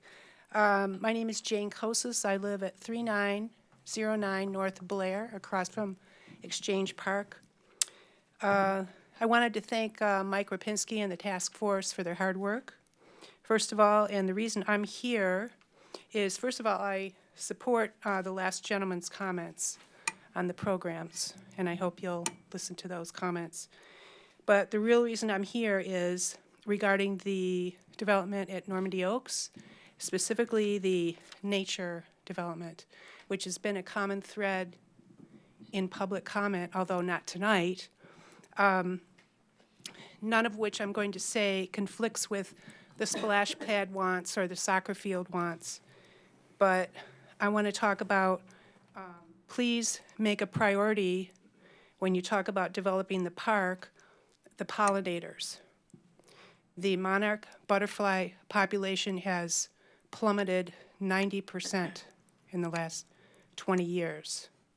And this is an opportunity for Royal Oak to be a pollinator-friendly city. National Wildlife Federation has a really great program called the Mayor's Monarch Pledge. There are specific items to the pledge that you could support. I think there's about 25, but you don't have to support all of them. You could just do a few. There's another national program called the Million Pollinator Garden Challenge, which is nothing more than preserving and creating gardens and landscape which help revive the health of pollinators. Pollinators are bees, butterflies, birds, bats, and some other insects. It's not hard to do. It would not conflict with other things that you want to develop at Normandy Oaks. And I'm going to take the initiative to send you a synopsis of these two programs, the Mayor's Monarch Pledge and the Million Pollinator Garden Challenge, so that you know specific steps you could take in Royal Oak to stand out as a pollinator-friendly community. This would also support the health of the community as well, because part of the program would mean you don't spray pesticides, fungicides, or chemicals in that area, because once you do that, you destroy the objective. So there's the Mayor's Monarch Pledge. There's supported by National Wildlife Federation. There's the Million Pollinator Garden Challenge. And then my third item is going to be specifically, please don't use pesticides and chemicals in this area. It supports our health, first of all, and it supports the health of the pollinators. And if you do that, it benefits everybody. I'll send everybody information as succinctly as I can to tell you what steps you could take to be part of this. And just as an aside, Northville, Michigan has already taken initiative by enacting at least one or more of the Mayor's Monarch Pledge action items. And that is support for milkweed. Milkweed is critical to the support and breeding of monarch butterflies. And some cities call milkweed a noxious weed. But if Royal Oak would take initiative like Northville, Michigan did, and use the state list of noxious weeds, it doesn't include milkweed. I also want to mention that I've run this information by Bob Muller, who is I think he's the president, or he's the guy who runs the Royal Oak Nature Society, and he agrees with everything that I have to say. I'm trying to get some signatures so that you know that I'm not representing just myself, but I'm representing a group of people that want to support this initiative. And thank you for your time. Thank you, Ms. Costas. I appreciate it. See a hand in the far back.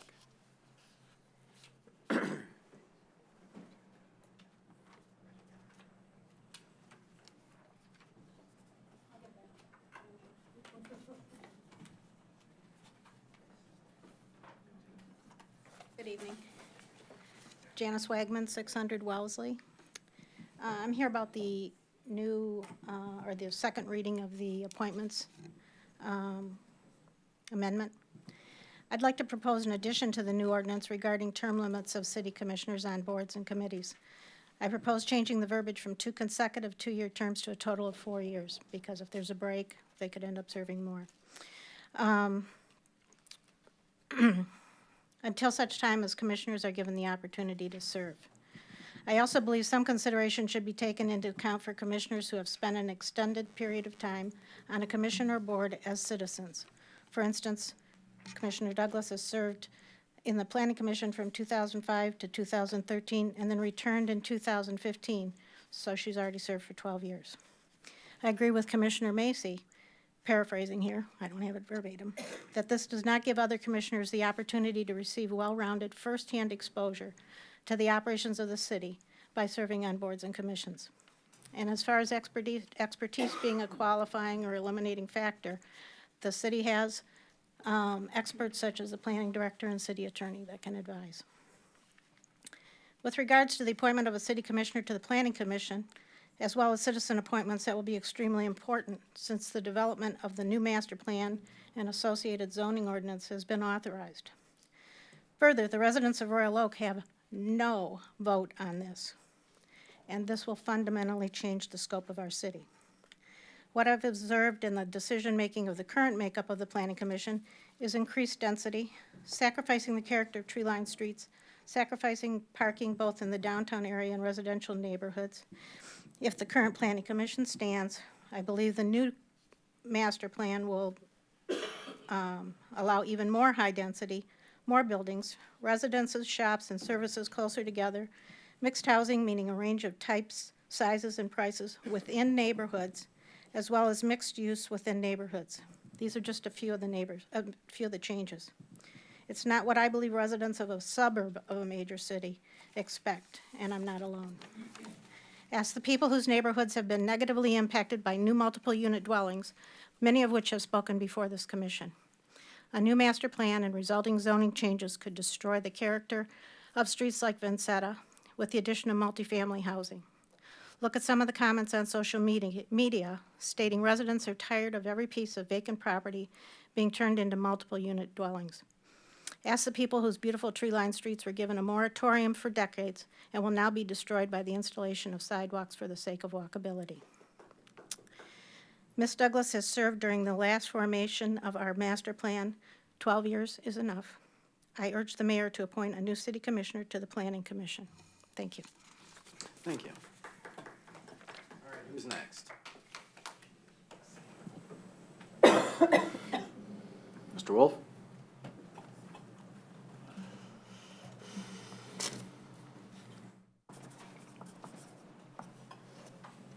Ron Wolf, 333 North Troy Street. First, I want to commend all the people that came out tonight. And I want to commend Randy Lavasser and Kim Gibbs for being elected to the commission, although there seems to be there's a shadow with the installation of this new regulation that it takes 3 commissioners now to get an item on the agenda, which kind of, I feel, places a handicap on Randy and Kim, who were elected to bring some fresh, some open or some light into what I feel is a private club. Now, I had the good fortune today to be invited by an organist friend of mine to Meadowbrook, and I learned that it takes, their Meadowbrook Hall takes about $10,000 a month just to maintain it. But they do their own fundraising, and they have a lot of people fundraising, and I think that's the way to get things done. While I was there, I noticed a small plaque, John Ruskin, 1819 to 1900, English writer and artist. And on it he wrote this: "When we build, let us think we build forever.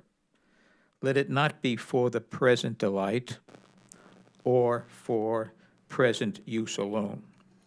Let it be such work that our descendants will thank us for, and let us think as we lay stone upon stone, that a time will come when these stones will be held sacred because our hands have touched them, and that men will say, as they look upon the labor wrought, see, this our fathers did for us." I also want to point out the late Jacqueline Kennedy Onassis, who almost single-handedly saved Grand Central Station from the wrecking ball. If we don't care about our past, we cannot hope for the future. I care desperately about saving old buildings. Now, I believe in progress, but I feel strongly that we need to look at what we're doing very carefully. And as far as Normandy goes, besides the planning that went into it. I feel it needed some more planning. I was unfortunately unable to miss a meeting. I feel we need to look at legacy, environment, and natural preservation. We have 50-yard parks. Unfortunately, we don't put our money where our mouth is, I feel. I feel that in the lower left corner on the, where that retention pond is kind of L-shaped, and I feel it's a plant, it's just a place for mosquitoes right now. I feel that can be really made special. We can expand it and make a small pond. We can also, by making a small pond and introducing aeration, we can introduce to Royal Oak something Royal Oak never had before. A small pond or a small lake, call it. Blue herons. I occasionally see a blue heron fly around Royal Oak, but I don't know where I've never seen one land. I used to live in West Bloomfield, where a retention pond behind my mother's condo had blue herons, wood ducks, which are these cute little white-headed ducks and cormorants and hawks and muskrats and frogs. And I used to enjoy listening to them in the evening. And West Bloomfield also had a small wood overlook on a walking trail adjacent to its hiking path. We here in Royal Oak have a company called Orvis that teaches fly fishing, and when I wanted to take a lesson, I had to drive about 20 miles to some pond so they could teach me how to cast flies. Rochester and Birmingham has such lakes and ponds. I'm calling upon scout leaders and teachers in the city.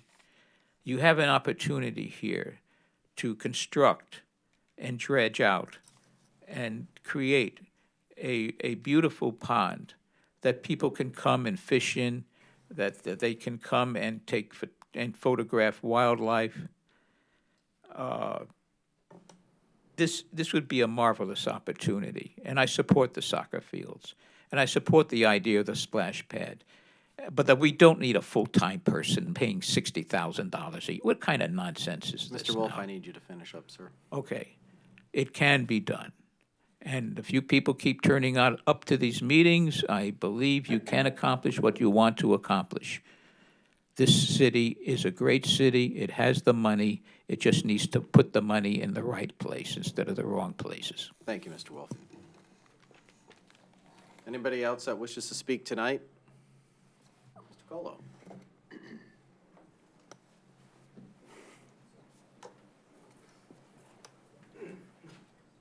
Almost didn't recognize you with that beard. It doesn't look quite as good as yours, sir. Well, you know, this is like 6 hours. Okay. About almost 6 years. Brandon Colo, 600 East Hudson here in Royal Oak. I was going to come here tonight and talk about splash pad because that's one reason my wife's let me spend so much time out of the house is because I kept on telling her, I want a splash pad in Normandy Oak, so let's make it happen. And then I heard so many teenagers and young kids come out and talk about a second soccer field, and that's just amazing. I think Joel said it well. Like, I'm impressed with the future of this city. Such altruistic goals we saw in these children who stood up and said, "Hey, it's not going to affect me, but it's going to affect my younger peers." That's awesome to hear. So when you're deciding, how many soccer fields to put in, I think they made some really good points. That being said, I think they also brought up points that we can articulate a little bit better. They talked about need for better park maintenance. We heard that we're not, cutting the lawns. We're not striping fast enough. So, maybe come January, February, after we've put Normandy Oak design behind us, it's time to start looking at what we're going to do for the parks. Maybe look at better water retention also, because we're hearing that these fields stay muddy when they're done. That's something we can improve for the kids so that we don't only have 2 good parks, we have 55 great parks. So that loops back to the splash pad. I think right now we're in a design phase. We can ask the designers to come back with anything. So it doesn't hurt us, it doesn't cost us anything, just to ask them, what will a splash pad look like? Let's take that time while they're designing it to figure out how we're going to pay for it. There's definitely been a concern raised about how we're going to fund this splash pad. There could be sponsorships. We've heard the University of Georgia study cited, which show that cities who actually charge money break even on splash pads. So I think while we have the designers available to us, it doesn't hurt just to ask them, where would they put it and how could it happen? Maybe we end up with it when you finally approve the plan, maybe we don't, but that's a great option. So thank you for the time and consideration tonight. Thank you, Mr. Colo. Anybody else here tonight that wishes to speak at public comment? Going once, going twice. Okay, we're going to bring the meeting back up here. That brings us to item number 6 on the agenda, which is the approval of the agenda. I will, based on a previous conversation, if the motion is recommended this way, to add a request for the sewer line insurance update at the January 8th meeting as item number 13, so we can at least give official direction on that versus casual direction. Okay, so you're, Commissioner Gibbs, you're making the motion for the agenda? Or I can make the motion. I thought you said you, I misheard then. I thought you said you make the motion. But I make the motion to put that on the agenda for the January meeting.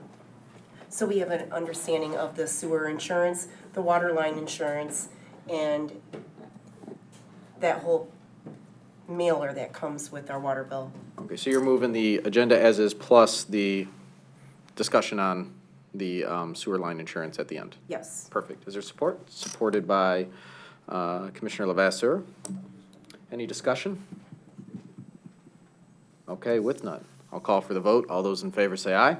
Aye. Aye. Those opposed? The motion passes. We have an approved agenda. Wait, more additions, if I may. More additions? Yes. If I may. I believe. Well, Commissioner Levasseur, we would have to rescind the previous motion in order to set forward a new agenda. So, is there a My motion? understanding of the motion is we're adding, not adopting. No, the but motion adding. was for the agenda plus item number 13. So we can, if someone makes a motion to rescind the previous motion. So moved.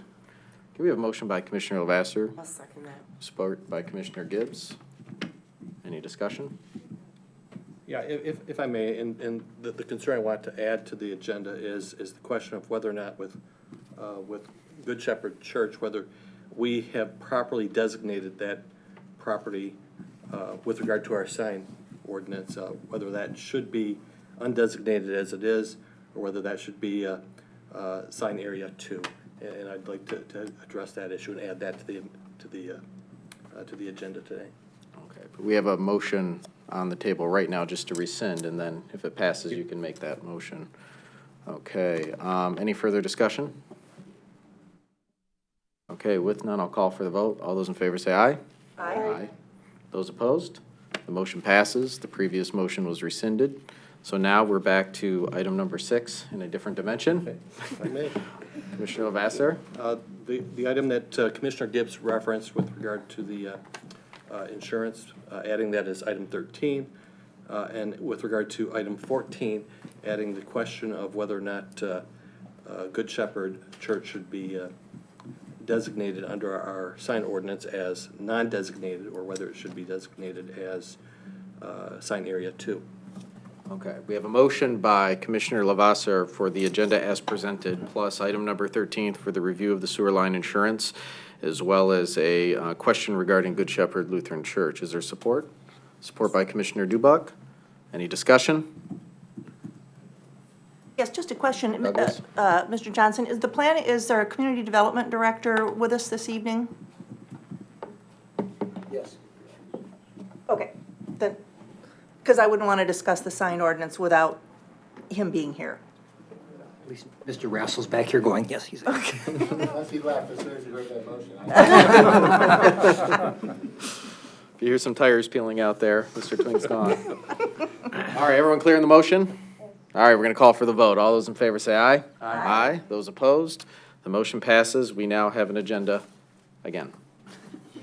All right, this brings us to item number 7, the consent agenda, which consists of City Commission meeting minutes from December 4th, Strategic Planning Work Session, claims December 19th, 2017, approval of restated development agreement, reciprocal easement, and operating agreement for Bright Ideas at 905 South Main Street, D, Publicly Funded Health Insurance Contribution Act, Public Act 152, and approval of International Fire Code 2015, second reading. Is there a motion?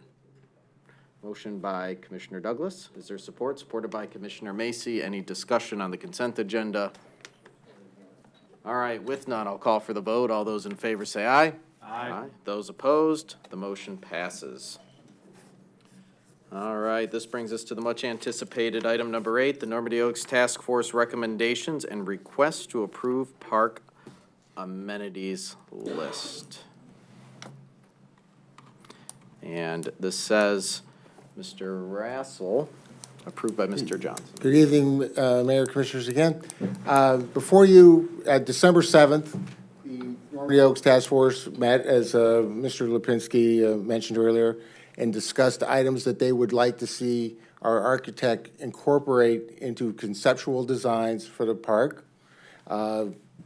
The architect presented 7 list of options, 7 potential configurations of amenities to get the discussion flowing.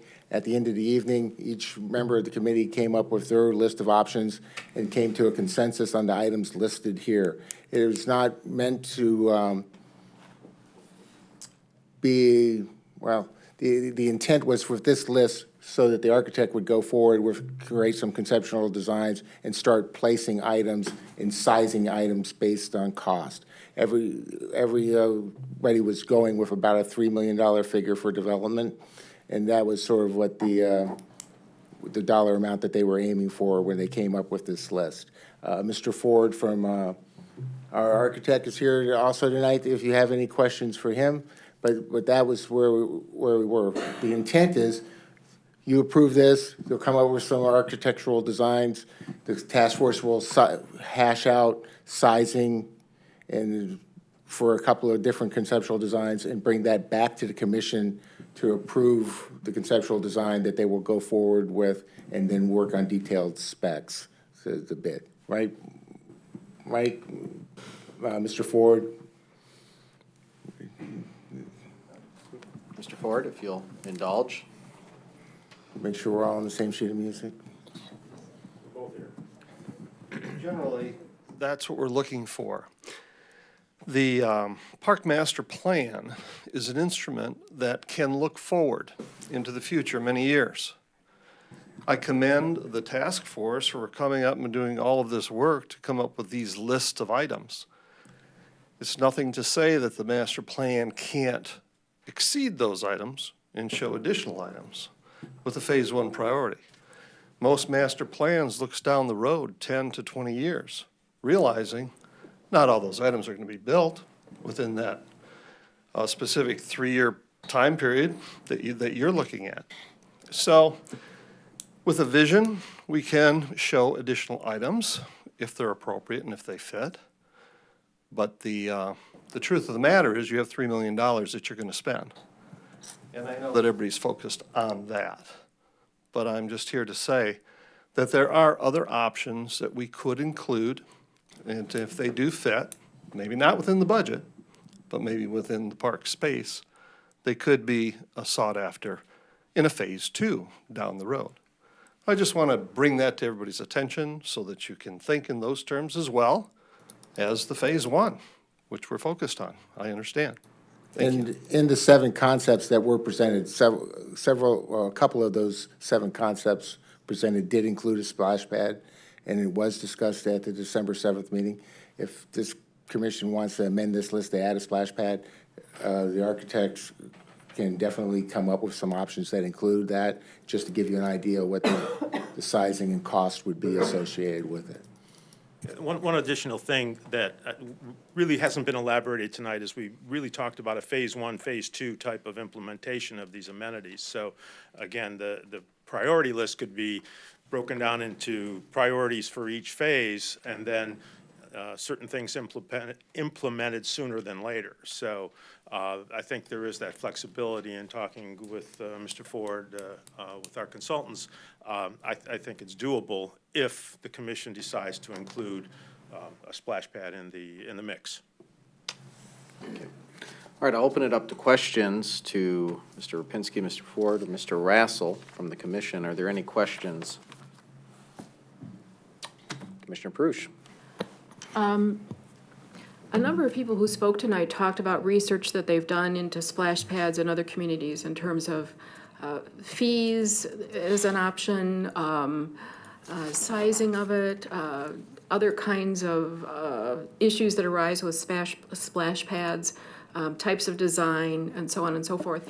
Would it be within the scope of your contract with us to investigate that whole idea further so that we have some more specific information about if we're possibly considering a splash pad, we would have more information about whether the fee system works and how it works in other communities and other operational issues? How much does it usually cost to operate an average splash pad? What are the additional employee costs for the average splash pad?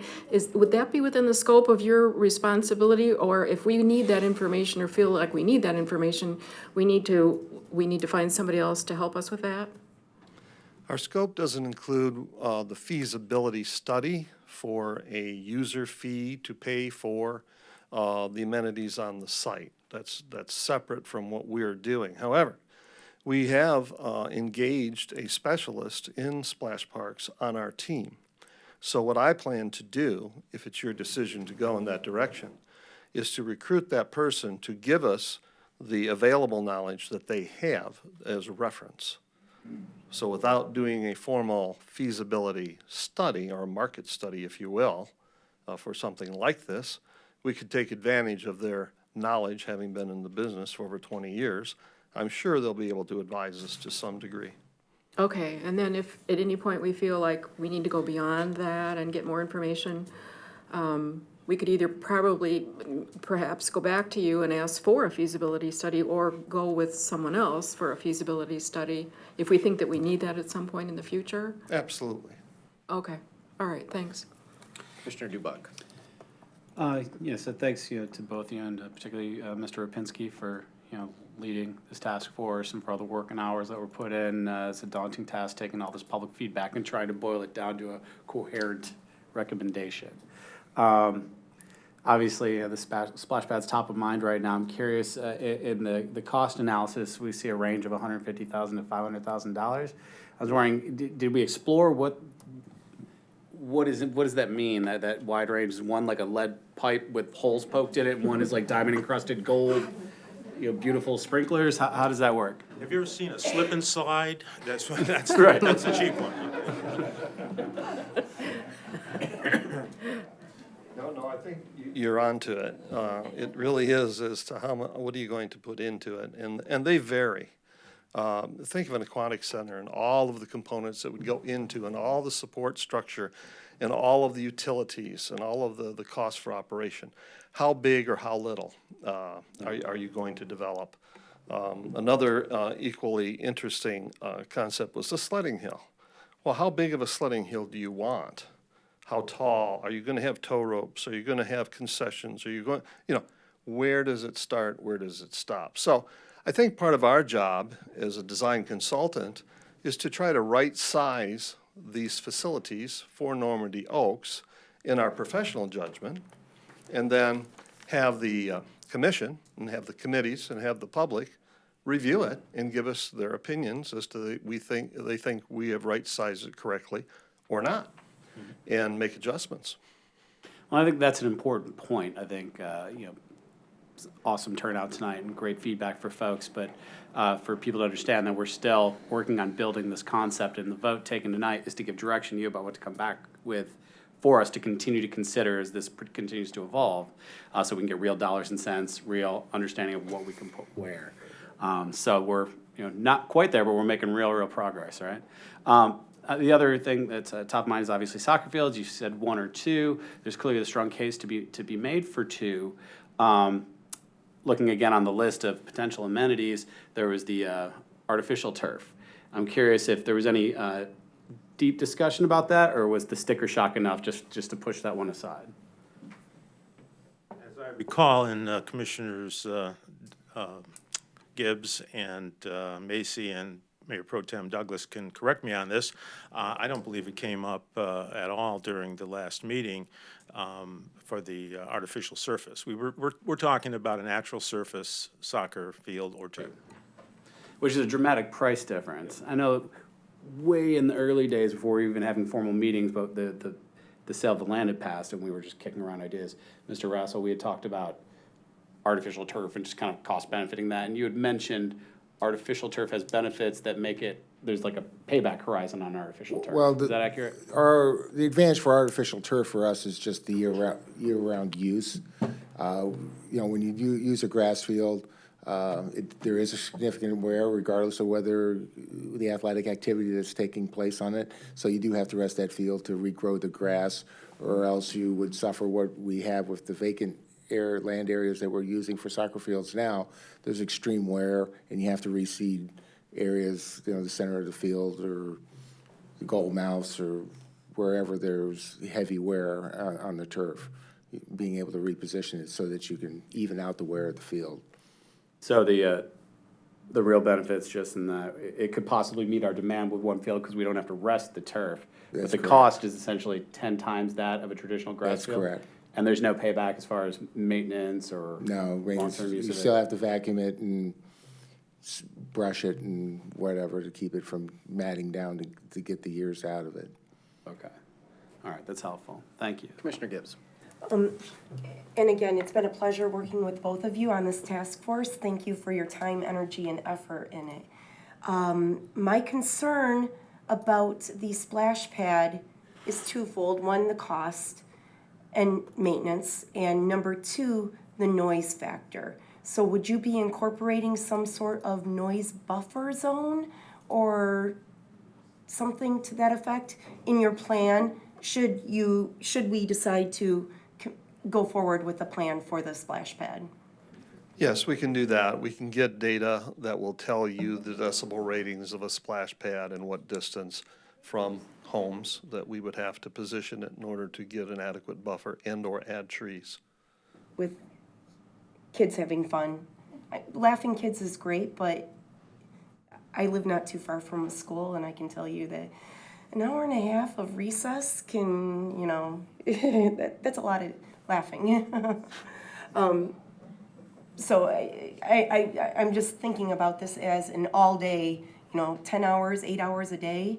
That if you're a neighbor, if your house is on the border of the park, it's a concern. It's a big concern. It's a really good point. On the other hand, it is a public park, and you do have to think that the people that located there have benefited from the golf course, and it was no guarantee that it would stay a golf course forever. And now that it's converting into a park, I think that they have to realize that part of their risk in buying there is that it could have changed use as well. So you have to weigh and balance those factors as well. But we do try to position our facilities so that they are compatible as possible with surrounding uses. Thank you. Commissioner Lavasser. Yeah, a few questions, and I liked Mr. Rapinski's suggestion of perhaps having two options given to the commission, one with a splash pad, one without. First question would be, is there any practical concerns not to do it that way, not to proceed in that fashion? Right now, I'm not sure we have enough information to decide definitively yes or no on the splash pad. It's going to come down to some expenses and some things, but that's my first question. Yeah, we would be happy to do that. We'll be happy to look at those options and explore those with you and give you the pros and cons, give you the costs so that you can weigh and evaluate and balance the approach. No problem. Okay. Now, following up on what Commissioner Gibbs said about concerns about the noise, I'm wondering if the natural state of the park right now with the trees and perhaps with the building of a sledding hill, if those could be somehow used in some respect to help mitigate the sounds for the neighborhood. They certainly can. When you look at the earth shaping of a park and trying to use that as a buffer, it does provide some buffer, but it has to be of a certain height in order to deflect the sound appropriately. A combination of low berms or low hills plus vegetation does a pretty effective job. You run the risk of trying to mound earth to the appropriate height, but the base of that mound that you have to get to that height jeopardizes the use of the park to some degree. And the amount of earth, where does it come from? how much can you generate, where do you place it? All of those things become an earth balancing or earth shaping proposition. Plus now you're starting to fill in the roots of the trees that are existing there. You don't want to destroy those. Needless to say, it's a balancing approach, but we can certainly do some of that in certain locations. Okay, thank you. And perhaps, Mr. Rassel, this might be a question better suited for you, but I'll pose it to all three of you. Yeah, I'd like to get into the detail as far as the cost of the maintenance of the splash pad. I know it's been referenced that there'll be the need to add one additional employee, but could that be a seasonal employee, and would there be some cost savings there? When I say add a full-time employee, over the course of the year, you're going to eat up an employee's hours. Whether it's the building maintenance guy 1 week and the water treatment guy the next week, or highway guys fixing something because we need to get out there with three men and a piece of equipment to repair something, or tree trimming because a tree's over getting too close to the splash pad and jumping limbs breaking. I don't know where that labor's, I don't know whose responsibility it is going to be that week, but I can tell you that over the course of time, it will eat up an employee's time. Whether that's one guy designated to be the pool guy, no, it's probably not that. It just eats up time from different aspects or responsibilities throughout the whole department. So the thing too is that one of those employees has to be certified in handling the chemicals involved in the circulating water. Has to be a pool operator. Yeah. Okay, so we may be looking at something seasonal, but it still adds up to, say, 2,000 hours per year. Could it do that? Be that much? And the other factors that play into that is how big the splash pad is. How you're handling the water with it as well. Whether you're doing a recirculation or a fresh water only operation. Whether we're going to be charging a fee for it. All those factors figure into play, and we're just really too early in the process to give you a hard number on that.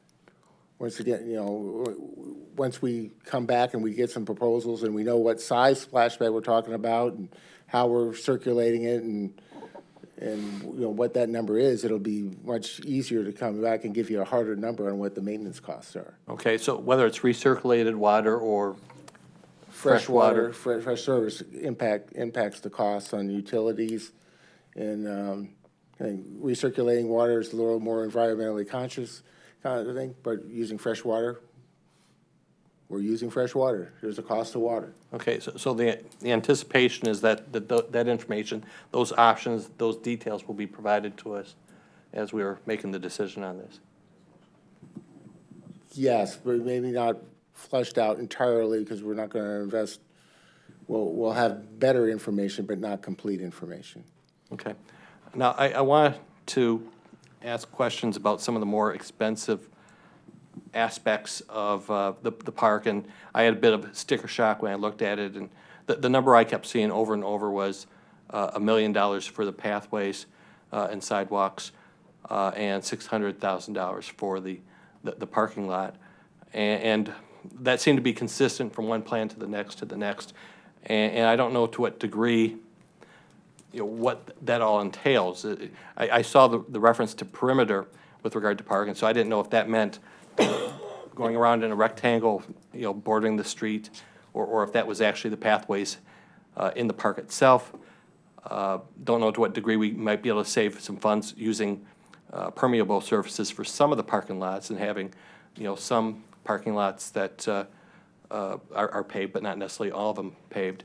And just wondering what our options there are. I'd like to see if there's some way to save some funds so that we may be able to add a splash pad here. Sure. The approach we're going to take is that we're going to look at options, various options. And the configuration, we're going to be doing 2 plans, it sounds like, which is fine.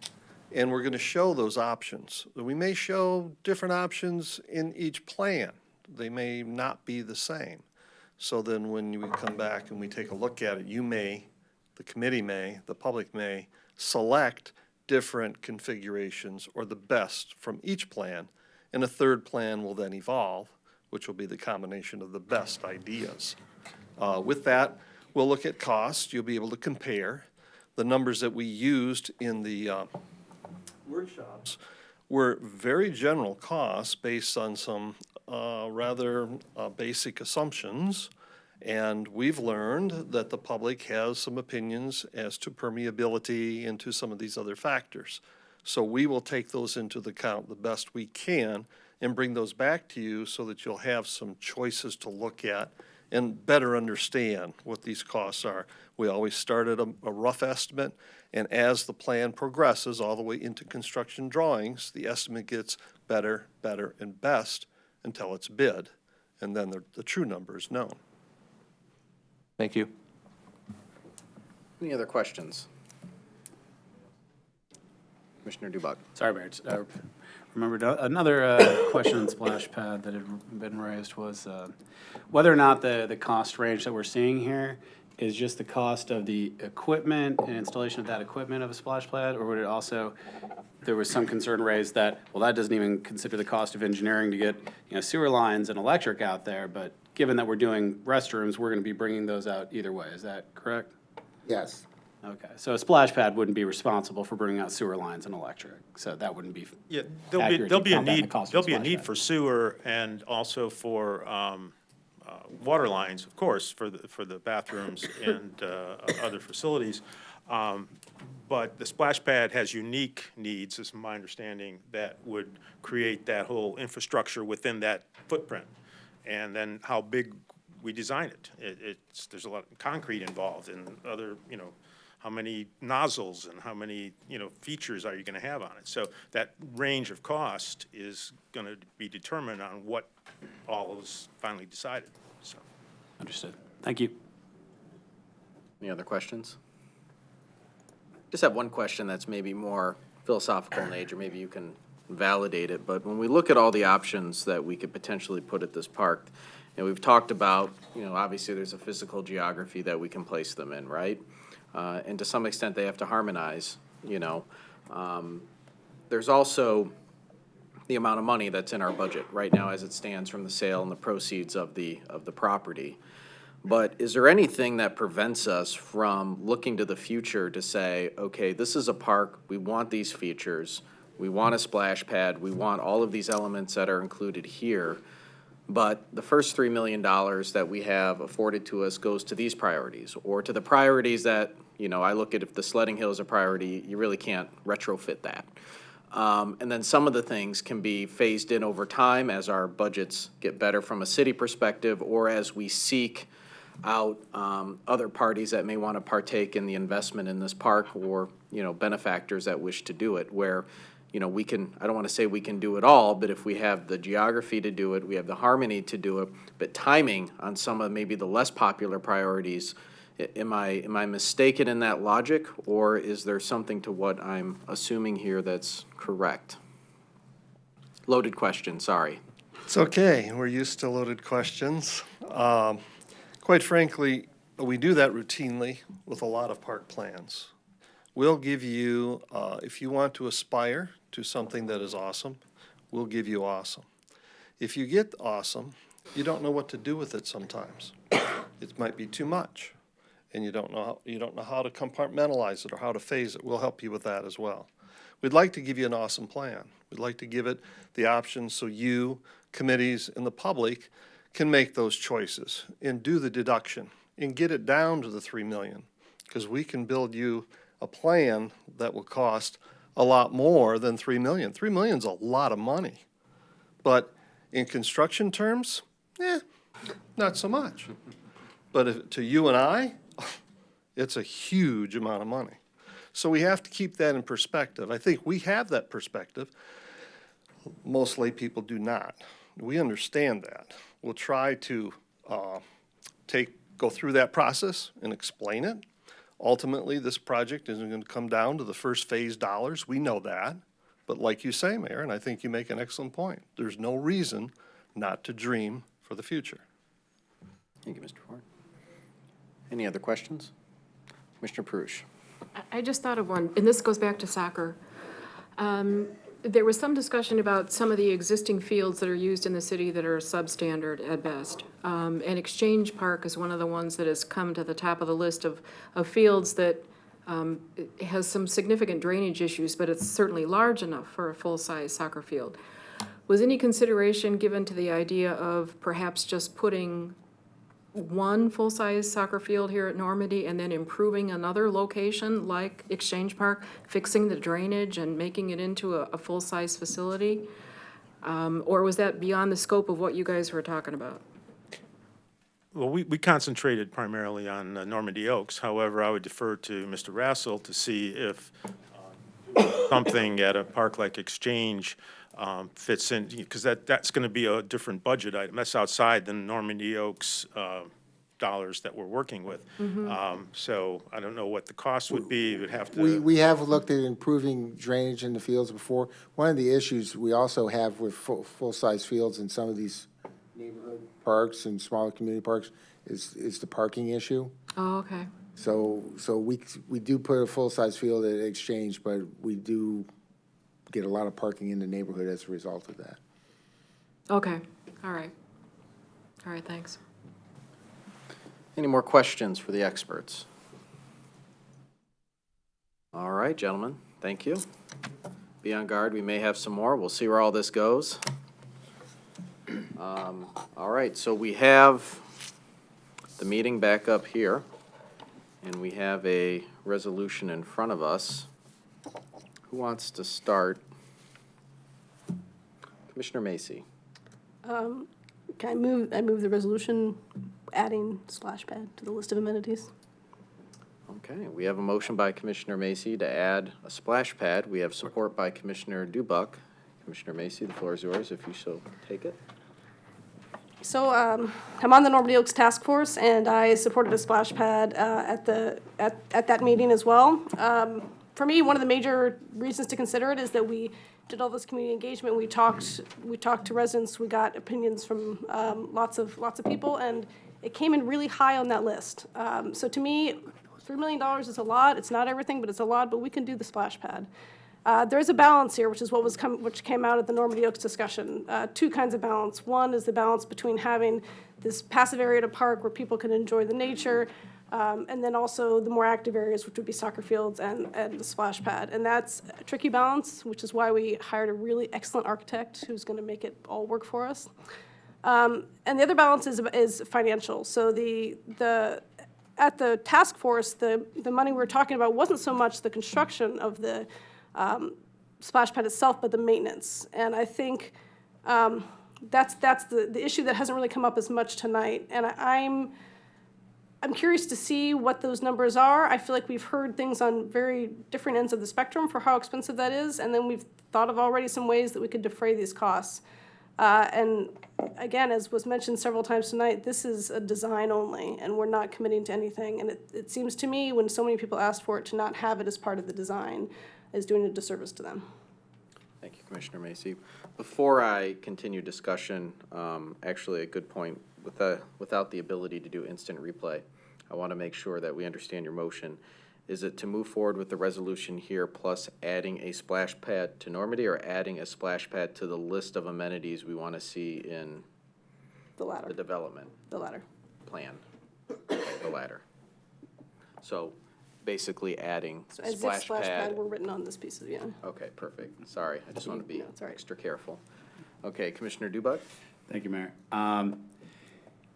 Yeah, I'm really satisfied actually with the list. I think it captures sort of there's a complicated tension between the things that rose to the top and a lot of the public input. There was, if you look at some of the designs that came out of that long Saturday, there were some folks who programmed every square inch of the park with baseball fields and splash pad, and there's some people who it was just a big green space, and they wanted to keep it completely natural, maybe with a walking path. And that tension is real. And so I think, what we've got here is a list that really captures, both of those priorities with no one dominating over the other. So I do want to lift up that we do have the natural area and the pathways and the sledding hill on here, all of which are natural elements. And I think, the conversation we've had to this point has been that we want to move forward with, any design we move forward with should protect as many of our mature, grandfather, grandmother trees as possible on this space. So yeah, for me, the one thing that was lacking was the splash pad, which I understand is a question of cost and the use of space. But I think we need to see it in our initial designs to really understand the feasibility of it, given the tremendous demand in the community, and also given that this is our real opportunity to get this done in a way that makes it, kind of this park one of the jewels of our city. Certainly, a water feature in the downtown park is essential, but I think there we're really talking about more of a zero depth fountain that's intended as an aesthetic feature that is also something that children can play and run around and have fun in, not, as was very well stated by during public comment, something where you're going to pack up your family and pack up lunches and go and spend a day at the park and enjoy the splash pad at a park that has many other family friendly amenities. I don't think the downtown park really it's not an adequate it's not the same thing. It's apples and oranges. But certainly we want that water feature at the downtown park. That's a conversation for another day. So I'm happy to support this motion. I'm assuming now the list as presented says soccer fields 1 or 2.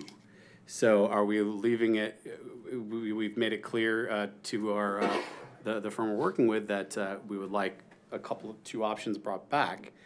Are we leaving it then to them? Is that one of the variables we're That'll be leaving one of the them to play variables with? we hash out at the task Okay. force. So you may not see, depending on what the decision is at the task force level, as we hammer out and try and work the number, you may not see, if they decide to cut to 1, you may not see a final version of 2, but the task force will take that into consideration during its discussions. Okay, excellent.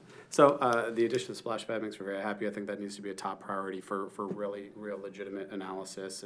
And again, I don't think there is another realistic opportunity in the near future to get this done. So we're either going to get it done here or just probably not. Lastly, as far as the ongoing cost of it, a number of options that I think are worthy of exploration were raised. One is sponsorship. We can sell paver stones. I think there's clearly the demand in the community that people would buy a brick for, 100, 200, however, I don't know what the cost structure is when you do something like that, but I think people would buy into that. Maybe it's a fee for entry. And then, not to open the whole can of worms again, but there's still the ongoing conversation with Oakland County. And there is the possibility that Oakland County would like to sponsor our splash pad. Don's scowling at me. Happy birthday, Don. So I think there is some flexibility in the ongoing maintenance cost structure, and I don't think we want to be too terribly rigid until we've really explored those possibilities as well, particularly fundraising with our own community for something that people clearly would like to see. So I'm happy to support the motion. Commissioner Lavasser. I just wanted some clarification, make sure I fully understand the motion. Is it to ask the architects to present us with one plan that includes all these amenities plus the splash pad, or is it, like Ms. Rapinski mentioned, give us 2 separate plans, 2 separate proposals that we can consider at a later date? We're going to bring you back options. The task force is going to do the bulk of the heavy lifting on this. And we will bring back 2, maybe even 3 options as far as layout of various parks that include these amenities. Yeah, I think my understanding of the motion is that it's included in here that however the task force determines to present it to this commission, 2, 3, 5, 10, Right. whatever options make sense based on, where they get with their plans. That's my understanding. And it sounds like that's your understanding as well, which is yes. helpful. Yes. For the record, Mr. Rassel and I are on the same page. Okay, I had Commissioner Douglas next. Yeah, and bear with me as I do a little bit of wonky background stuff here.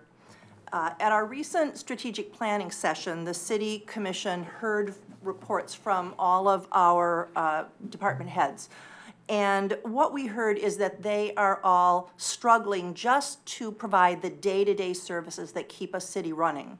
And no more is that more urgent than in our Public Works Department. I mean, they're the people who plow that snow, who scoop up those leaves, who mow those parks, who fix those water mains, and they are very, very stressed. And so as I think about this park and I think about what we're doing, I'm thinking about maintenance. I think that's the responsible thing to do. I mean, it's easy to come up with cool new things here in the city, but if we're going to be good stewards of the people's money, we need to, as one speaker said tonight, be accountable. And I think that accountability comes down to, in large part, maintenance. We're fortunate to have a large sum of money to build this wonderful new park on Normandy, but once it's done, we have to maintain it. So as a member of the task force, I chose amenities which were lower in cost and maintenance and appealed to the widest possible range of ages and interests. I mean, this sort of seems like it's turned into a battle between splash pads and soccer fields, and they're not at all mutually exclusive. I mean, we can have both. And I absolutely want a playful water feature in the city of Royal Oak, but I think we only need one, and I want to get the greatest bang for the buck. A single-purpose splash pad at Normandy Oaks will be used on hot days when it's not raining. But if we had an accessible fountain in the downtown park, it would be visually appealing to everyone, residents and visitors, during all warm months, and fun for kids on hot days. Parents could take their kids to the library or for lunch or ice cream, before getting wet, of course, making it more of an event and generating business downtown. The DDA should be helping to maintain this park. It's an asset to the downtown. I think there's much greater potential to sell naming rights or sell bricks to a feature like this when it's in a downtown park, which has a lot more eyeballs on it and makes it more attractive to potential donors. The Nowak and Frous team has done a great job managing public engagement for Normandy Oaks, and they're contracted to lead a similar process for the downtown park later this year. I also serve on the Downtown Park Steering Committee, and I've promised to advocate forcefully for a playful water feature. No one is more surprised than I right now to be agreeing with Mr. Wolf, and yet here I am. He spoke about the future and the importance of investing for the long term. And I know there are parents who want a water feature, a splash pad now, today, for their 10-year-old who, when it's built for 2 years from now, may be just too cool to go to a water park. But nevertheless, that's what we do. We plan for the future. The people want a downtown park. The City Commission has voted to build it, and we have the capacity to do so. Instead of taking the first, less ideal to me option at Normandy Oaks, I feel we should wait for the much better solution in the downtown. That, to me, is the best value for our city. Commissioner Douglas, I had Commissioner Perush next. Yes, a couple of things. First of all, I know that there has been discussion, enthusiastic discussion about a water feature in the downtown park, and I think that that's also appropriate. But I also am persuaded that in terms of the support services that you need for that, if you're going to be exposing children to that and anticipating that children are going to be involved with that a lot, the idea of having pavilions at Normandy Oak with restrooms and with other facilities that parents can use after their 2-year-old runs through the water for an hour and then needs someplace to get changed or diaper, whatever, is a much better facility for, I think, for children. I think having a water feature in the downtown park is appropriate just from an aesthetic standpoint, but I think if you're going to use it as a recreational facility, especially for children, Normandy Oaks is the best place for it because of the other amenities that are going to be around there. The pavilions, the restrooms, lots of open area that they can run around and dry off. So that's my view in terms of the splash pad either downtown or at Normandy Oaks. The second thing that was intriguing to me, which I don't know why we hadn't thought about this before, was the idea of sponsorships. I know when the Meininger Center was first proposed, there was a huge debate in the community about whether it should be located downtown, which is where the senior high-rises are, or whether it should be located where it currently is, because we had land and we could put it there. And the room was just as packed that night when that decision was made as it was tonight. But one of the things that you will see if you go into the center as it exists today is a large wall just inside the entrance on the left-hand side, and it looks like a tree, and there are leaves of the tree.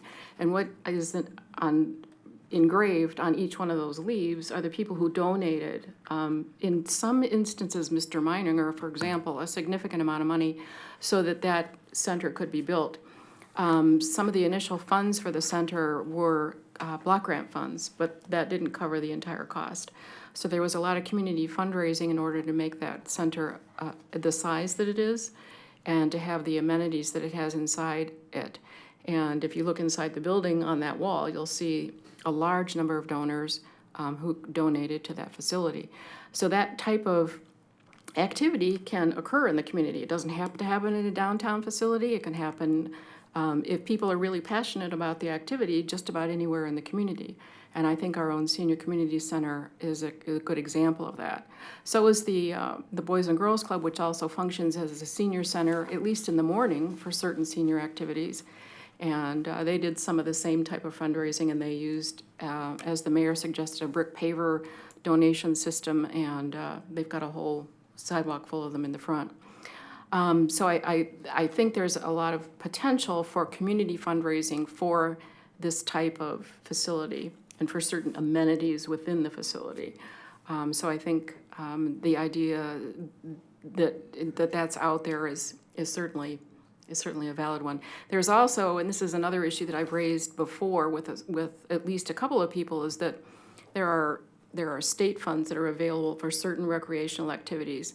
The Michigan Natural Resources Trust Fund, which takes all of the revenue that the state gets from the sale of oil and gas rights in its public lands and puts them all into recreational facilities. That's by statute. It might even be by constitution. But anyway, it all goes into recreation.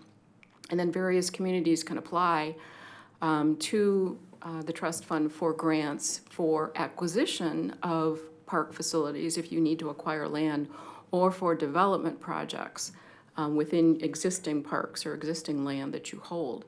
And it's competitive, but an awful lot of communities every year get grants. Small communities, large communities, huge projects, little projects, with those trust funds. It's millions and millions and millions of dollars that is generated from those oil and gas leases every year, and it only goes into recreation.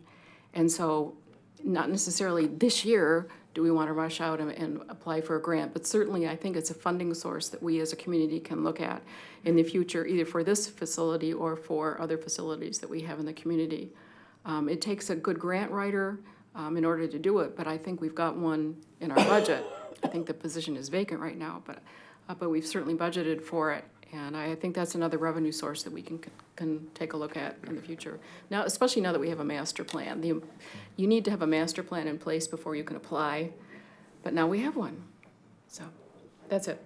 Thank you, Commissioner Perush. Okay, Commissioner Macy. So I wanted to say, first of all, that I also support a downtown water feature. And I think, in fact, that if we're going to do that, then some of our concern about the maintenance costs will be defrayed a little bit, because we're already going to have someone who's taking care of that park. So might as well have that person do double duty and also take care of the park at Normandy Oaks. But what I really wanted to say is I wanted to explain for people who weren't able to be at the Normandy Oaks Task Force meeting what we meant a little bit by some of these things that are on here. I heard someone ask about playground equipment. Do we really need one? Are we talking about refurbishing or a new one? And so playground equipment was something that I advocated for on this, and I wanted a different kind of playground. And I think I said that to the designer, that rather than the same kind that we have everywhere else, either like a little natural playground that has like little stumps and hills or something like that, or maybe one of those ropey, spidery things. So that's what I meant by the playground equipment, and I think they're going to bring some fun stuff. In terms of the pathways, we did talk for both the pathways and the parking lots about using permeable surfaces, so they were aware of that. The fitness equipment is geared towards seniors. Someone asked about that, what does that mean? There's two types you could do. One would be like a little area that was a fitness area, and one would be little stations along a path, which honestly is what I had envisioned, but I'm curious to see what they bring back. think that's all I wanted to say. And then the natural area, we did talk about pollinators. I think we talked about making sure that those were native plants and that they were going to really add to the city add to the city's greenscape in a special way. And for Elks Park improvements, we specifically did mention the basketball court as well. The last thing I want to say is about the maintenance cost. It had been my understanding that the city commission, the prior city commission, had made sort of a verbal commitment, which I understood was not set in stone, that all the money that came from the Robertson Brothers development, the revenue that came from that housing development would be put towards the maintenance of this park. That was kind of the idea of the agreement. And even though I understand, Mr. Johnson, that it's going to go into the general fund and every city commission will have to make that commitment anew, I think this city commission seems willing to do that, and future city commissions are going to be stuck with the splash pad that we put in. So I think we talked about how to put that in there, and I think, again, it's a commitment that was made by prior city commissions that we should honor. Commissioner Dubak. Thank you, Mayor. Yeah, I just wanted to reinforce that comment by Commissioner Macy. Several of us were at the table at the time when we put the ballot question out there to sell the 10 acres at Normandy Oaks to fund the building of the park, and we did say specifically we would dedicate the revenue from the new property taxes to the maintenance of the park. Yeah, we can't obligate a future commission to do that, but the city manager and his team pulled together the budget. I would expect that given that commitment that he was also here for, that would just be a standard part in the budget, is that money is being put into Parks and Rec, and that a future commission, would actually have to take action to tell the city manager to take that money out of there, given the commitment that we've made as a city. Would that be your expectation, Mr. Johnson? If that's how the commission votes on it, yes, sir. We can make a resolution. I don't believe you actually done that yet. We can make a resolution, Commissioner Dubak, and it would require another commission to undo that resolution to reappropriate those funds, or that allocation of the general fund budget. And, sorry, one more question, Mayor. Mr. Johnson, do you have any idea, do we have any estimate on what the revenues from that development are potentially going to look like? Yes, based on numbers that were provided in terms of the values of the property by Robertson Brothers and our current general operating tax rate, and I'm assuming we're only talking about the general operating tax. We're not talking about the public safety levy or the library levy or any of the other special levies. We're looking at about $150,000 a year. Okay. So that's a reasonable amount of money to help maintain and this park. I feel obliged to say that the reason that we are yielding new revenue from this development is because a new development that was not previously taxable property. So when a new home is built in my neighborhood where there was previously a home, there's no new dollars to the city. Just want to make sure that we're putting that out there. So those are new dollars from the Robertson Brothers project, though. Yep. Thank you. Commissioner Vassar. Just to follow up on that, Mr. Rass will be providing us with estimates of the operating costs, and I imagine you could break it down between operating costs with the splash pad as well as maintenance costs without the splash pad, so that we'll have. We will work those numbers into the conceptual design. Thank you. And I'm talking about the annual maintenance, not Right. necessarily We will provide some ongoing maintenance costs based on the final conceptual designs. All right, thank you.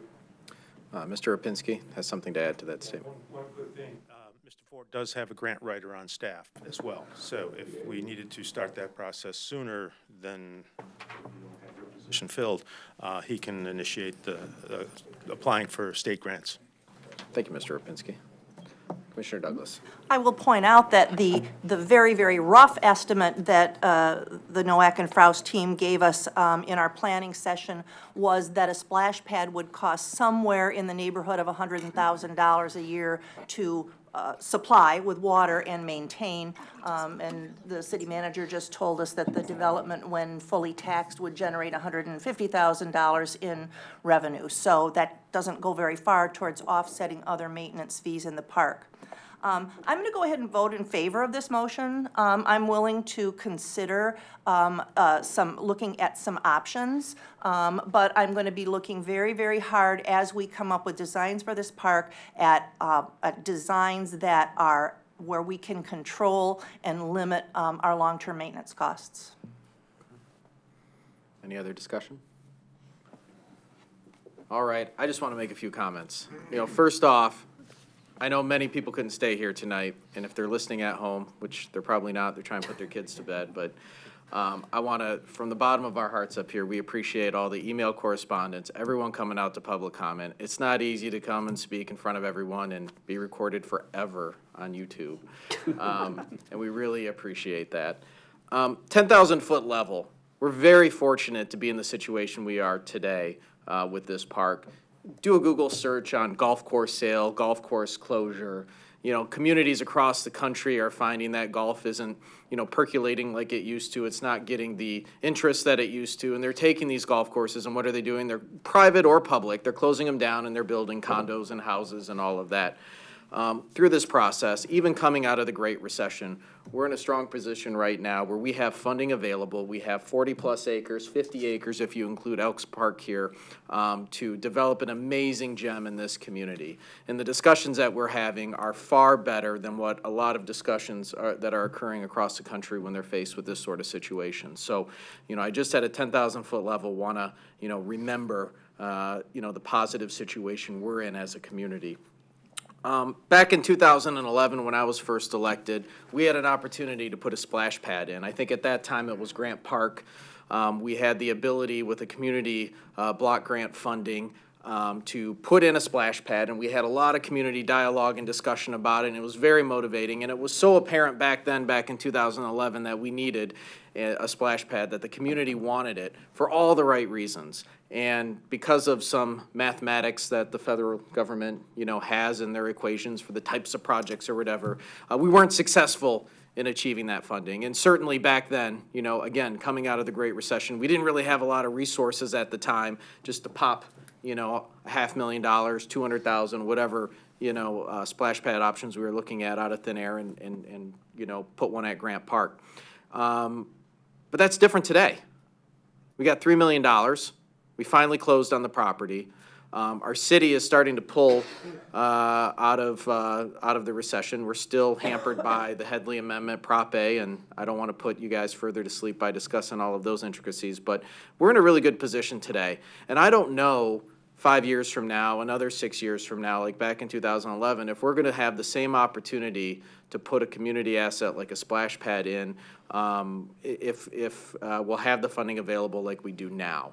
I do feel over time we'll have the ability to put in fitness equipment, playground equipment, you know, additional soccer fields, things like that. But I do believe that, you know, certainly this is an opportunity to get what the community has wanted to get done for a long time, specifically back since 2011, at least since I've been here.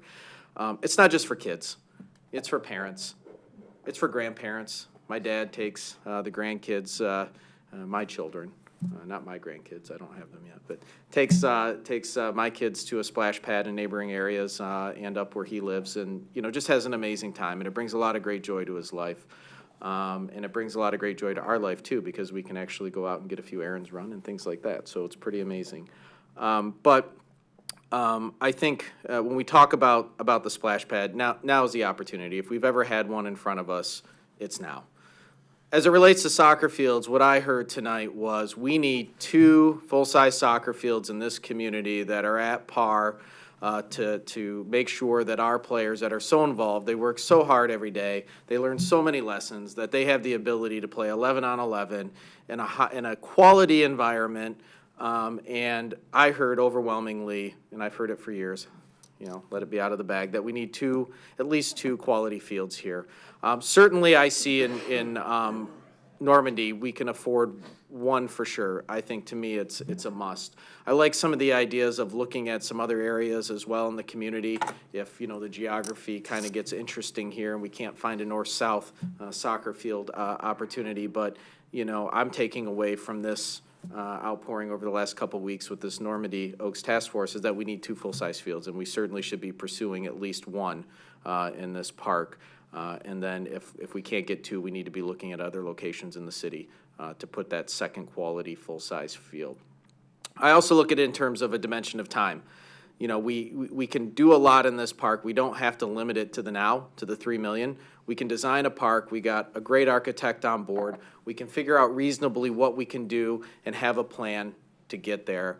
but we have to prioritize what we want first. And I heard overwhelmingly again tonight, and through my email box that I'm not sure I'll get through till, 2019, that, a splash pad, a water feature is critical to that priority. So I'm overwhelmingly going to be supporting this motion. I commend the Normandy Oaks Task Force. It's not an easy job.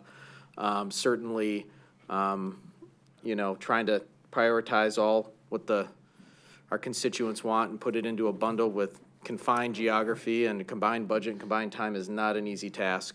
And I really look forward to the work that our landscape architect is going to do to bring us back a few options that we can think over further. And I'd be remiss to say that, all those things are great, but the driving force behind my vote on this is clearly my wife. She had a discussion with me all week this morning before I left, and I'm pretty sure she's texted me 100 times, although I haven't looked at my phone just yet. So I'm going to be supporting this. And it's getting late. I'll stop talking, and I'm going to call for the vote. All those in favor, say aye. Aye. Those opposed? The motion passes unanimously. All right, everyone stay tuned. We're going to get some drawings back. Norick and Frost is going to do a great job, and we'll have more discussion on this topic as far as some of the details are concerned. So thank you very much for all your time for coming out tonight. All right. This brings us to item number 9 on the agenda, Commission for the Arts Annual Report. Mr. Crizzen? Yes, good evening, Mayor and City Commission. Annually, the Commission for the Arts is required to report on progress for the previous year. Tonight, we have a few members of the Commission for the Arts. We've got Chair Jason Gittinger and Vice Chair Jody Ellison, who will present the report that has been submitted. You'll be able to see it on the screen any moment. All right. Pleasure to be here tonight. I'm Jason Gittinger. I'm Jody Ellison. Jody Ellison. Chair, co-chair, the Royal Oak Commission for the Arts for many years now. We really appreciate the support you guys have for what we do and all the fun stuff we make happen for the city. We have a report in front of you. It shows you a bunch of random things. I want to highlight one thing. There's actually more than what you see in the report of the PDF from last week. This list that's up right now of hundreds of people this year that have engaged with arts projects. I'm pretty proud of that this year, and I hope you guys could be proud of that as well. I would love to have a round of applause for all the people that helped us this year. Quite literally, commissioners and mayors showing up to art walks and showing up to paint pianos. Knitting scarves. If you want to highlight the couple of projects that you had more input in, and I'll highlight a couple. Sure. And they've probably already flashed through on the screen. I was one of the jurists for Art Explored this year. We chose 3 new public art pieces to display, and we also extended the contract for the 2016 pieces. We decided to, one of the things we are going to do moving forward in our strategic planning session is look at potentially allocating our funds differently so that we maybe do get some carryover on some of our larger art pieces, as opposed to yearly rotating those out now that we have a pretty nice basis of artwork in town. Then the other one that I was pretty actively involved with, along with Commissioner Perush, was the Sharing the Warmth. That's a brand new one this year. We have a public community interactive art installation with handmade scarves, hats, head warmers. We're going to be having gloves, mittens, etc., that we've installed outside the library. We also have some inside the library for people to come and take a scarf. If you're cold, grab a hat. Don't walk around our community. This is a beautiful community, but we do have a number of underserved people who live or or interact, visit our community. And we want to make sure that nobody is walking around Royal Oak freezing cold. So that will also hopefully open up people's eyes to the needs in the community for the people who are underserved. Yeah, so that's outside the library. We restock scarves and hats as they go out to the public. Awesome.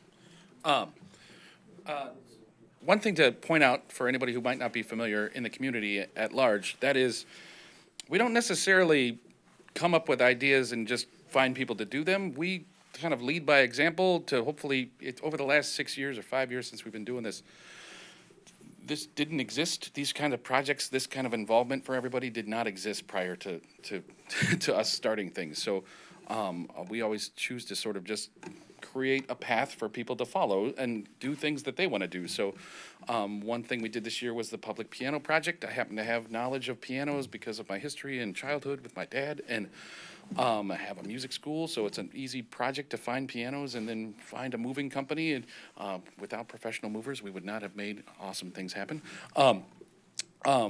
And then engage people to put those out. And I can't tell you how many Facebook videos I've been tagged in and how many people have enjoyed that project. So, so there is a public process or a process for public art.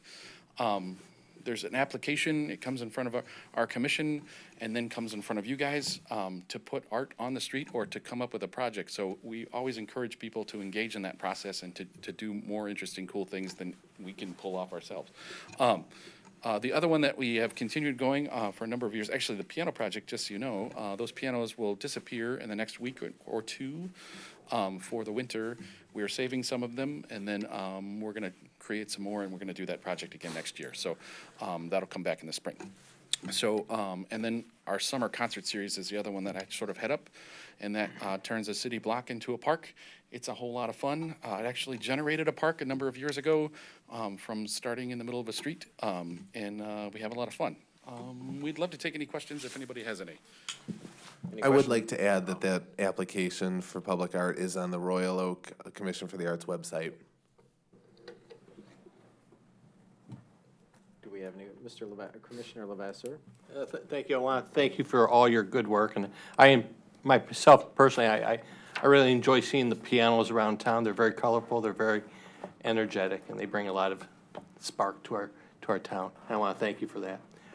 I do want to bring up the issue of the piece of art that's between here and the library near the Veterans Memorial, and there's been some concern within the community that it, it's a nice piece of art, but it doesn't fit near that memorial. I would just simply ask that in the future you consider things that are very pertinent to the veterans when you suggest art for that area.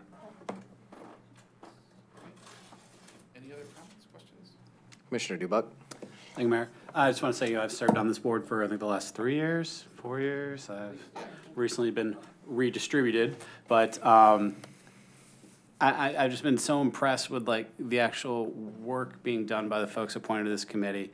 As I think you both have pointed out, some of the marquee projects we've seen around town have been, the concept, from concept to execution have been, led by people currently serving on the Commission for the Arts. And that has actually been inspiring others in the community now to come forward with their own concepts. But this commission has really been leading by example and truly inspiring people to create in the community. And I'm really excited to see what comes next. So thank you both and everyone who serves on the commission for all of your work. And I've been really pleased to serve with you. And I'm sure, who's sitting there now? I'm sure Commissioner Perush is going to have an awesome time working with you guys too. I could at least make scarves. I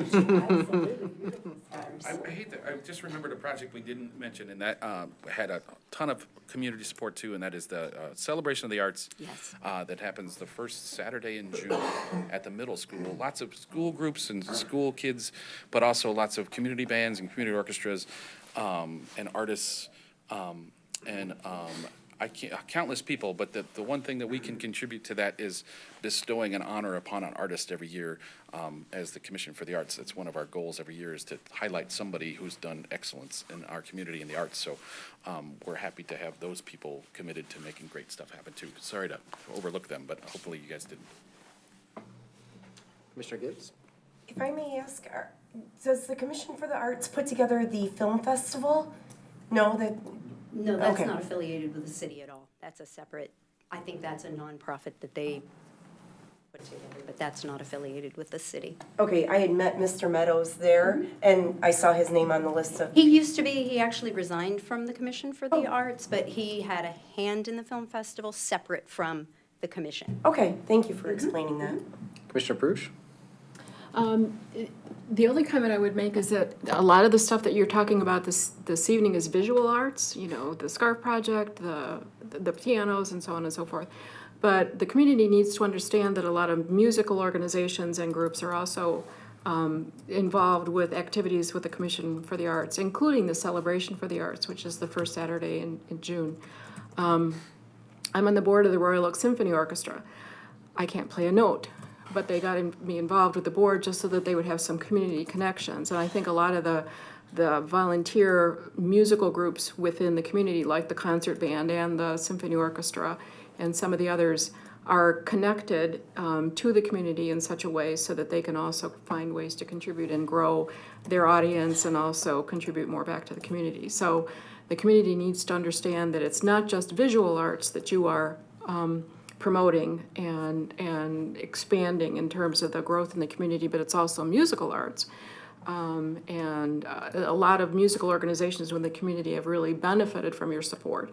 I know that we can't get our whole orchestra to the Celebration for the Arts because there's 60 musicians and they're all doing different things on Saturdays, lessons and teaching and working and whatever they're doing. But we send ensembles there. But we have found that we've been able to attract new members to the orchestra, younger members especially, because they've seen the performances at the Celebration of the Arts, and they've really wanted to continue playing that clarinet that they played in high school that's in the back of their closet. They just didn't know where to go, but they're coming to us in places like us. So that has really helped grow the musical organizations within the community as well. It's always good for everybody to share audiences. There's Yes. plenty of people to go around to come and see things. So the more that we all are doing some things that are all together, the more everybody's organizations will benefit from that. And that's really some of the things we try to make happen in our discussions, at least. Right, and several of the members of the board actually have been working artists for many, many years, for dozens of years in, I think, our cases. So we do understand, and mine, what I would like to see a little more is performing arts, because that's my background, but that's a harder thing to work in. So. Anyway, but exactly. Music and fine arts and the performing arts and dance and all of the arts. I want to make one quick thing. The mural project, I wanted to thank, I think we all want to thank the commission for the sign ordinance that allows companies to come to the Commission for the Arts with their ideas for murals that they can put on their buildings, and giving us the opportunity to approve those as public art is an amazing thing for downtown. You can see there's one, River Rouge Brewing Company and the Maury both did those this year, and they're gorgeous, and people have been talking about them ever since they went up. And I also wanted to do a quick shout out. One of our entertainers, actually the person who booked our live entertainment for the summer concert series, the in-between acts, the entre acts, if you will, actually just had twins this evening. So, Mabel Syrup, here's to you. That's awesome. Commissioner Douglas? Yes, since we're talking about our passions, and Ms. Ellison brushed by it, but I will mention specifically Stagecrafters, the productions that they do, their youth theater, and would love to see more involvement in the Commission for the Arts in the performing arts as well as the visual and the musical arts. And I say this to the person we know as the baker's wife. Thanks, guys. Good work. Absolutely. Thank you. Any other questions, comments, praises? Yeah, I mean, I can't say anything more that's been said. You guys do an amazing job. Although I think you've created a standard now where we can no longer call you a commission, rather a movement. And I gotta tell you, I mean, prior to this commission being put together, prior to the exceptional talent that we have sitting on this commission, I mean, we had some art in the community, but the best progress that we would see are some of the chalk art drawings that Commissioner Dubak would put in his driveway and say it was his kids, but we all know that his kids can draw much better than him. And the other one, yeah. So thank you so much, and we look forward to, we appreciate the report, and we look forward to receiving it tonight. Thank you. Thank you. All right, with that, Commissioner Lavasser. Move to accept the report. We have a motion by Commissioner Lavasser. Is there support? Supported by Commissioner Dubak. Is there any further discussion? All right, with none, I'll call for the vote. All those in favor say aye. Aye. Aye. Those opposed, the motion passes. Thanks again. All right, this brings us to item number 10, Special Assessment Standard Resolution 5, North Sherman Drive Sidewalk Improvements. Wow, it's a big change from the previous agenda item. Mr. Callahan? Yes, it is. Good morning, Mayor and Commissioners. Back in February, it's not morning yet, sorry. Back in February, we brought before the City Commission our plans to pave Sherman Drive. Part of that paving plan, we recommended installing sidewalks because the majority of properties on that road did not have sidewalks. The commission directed staff to install the sidewalks and directed staff to evaluate the billing for the sidewalks. The commission voted to have the city pick up the cost of the properties whose the rear of their properties abutted on there along Sherman Drive for the single-family homes, and directed us to put together plans for the sidewalks and bill the side lot frontage properties, commercial and non-single-family homes for the sidewalks. This standard resolution number 5 summarizes the 15 properties that we will be billing. In order to bill them, we have to pass this standard resolution where the city assessor's report is attached outlining the costs. And we have had numerous notifications to the property owners to let them know that this is coming. One of those properties asked for a 6-year payment plan, which is also included in the assessor's report. Any questions for Mr. Callahan? Commissioner Perush? Because I can't think back and remember that far in terms of the specifics of each of these individual properties. Of the 15, how many are single-family homes? I know there are some that face Sherman. And how many are the commercial apartment building properties? Well, you're lucky to ask that question because I went through here earlier and listed them all. There's 3 apartment complexes who have frontage on the road. There's 4 commercial properties with frontage. There's 2 single-family homes where the homes actually have addresses on Sherman Drive, and so their front yards are along Sherman Drive. And there's 6 single-family homes with the sides of their properties. So their addresses are on a side street, but the side of their yard is on Sherman Drive, and they did not have sidewalk before. Okay, so the ones with side frontage, those don't get assessed at the same rate as the ones with frontage, correct? No, that is incorrect. They pay for the sidewalk at the standard rate as it is installed. You may be thinking of special assessment roads where we give a break to people whose that's what I'm thinking roads adjacent to their property on the side yard are unpaved. Yes. And there's some break that's given to those people for the road paving. Yeah, you're right. Okay, thank you. Commissioner Macy? In the repeated notices to them this was happening, did it state in each one, if you want to do this 6-year repayment plan, you must do this by this date? That was stated clearly in these? Yes. Okay. Commissioner Lavasser? I wanted to ask about the 6% interest for the one resident that decided to go with the special assessment. How we arrived at that 6% and how that compares with our cost of funds for bonding this. Well, the 6% is in the ordinance, or sorry, in the city policy for special assessing public improvements. So it was established almost 50, 60 years ago. I'm not sure that we're going to be bonding for this particular improvement. Whether or not this particular project was in the bond proposal for local roads, but we offer that 6% as the starting point. My understanding is there's a temporary bond to construct the sidewalks, but that's to be paid as soon as we get the funds from the taxpayers, and so that's what I'm referencing there. Well, at this point in time, it's part of Standard Resolution 5, and I would think that the financial director, Julie Rudd, could talk more about the bonding and whether or not a lower amount could be established. Okay. Is there an administrative fee for the special assessment? No, there is not. Okay. Any other discussion? Any other questions, rather? Commissioner Perush? I'll move approval of standard resolution number 5. We have a motion by Commissioner Perush. Is there support? Supported by Commissioner Dubak. Commissioner Perush? We've done this many times before on other types of projects. This is pretty, routine is probably the wrong word, but, you know, this is the standard step that we take at this point, and we're ready to take it, so. Okay. Other discussion? Now, this is a roll call vote. All right. With no further discussion, I'll call for the vote. We're going to start with the motion maker, Commissioner Perush. Yes. Commissioner Dubak. Yes. I vote yes. Commissioner Douglas. Yes. Commissioner Macy. Yes. Commissioner Lavasser. Yes. Commissioner Gibbs. S for last, yes. All right. So that's a little unusual when we do a roll call vote, not as dramatic, but it looks like the motion passed. Thank you, Mr. Callahan. You're welcome. Next one's his too.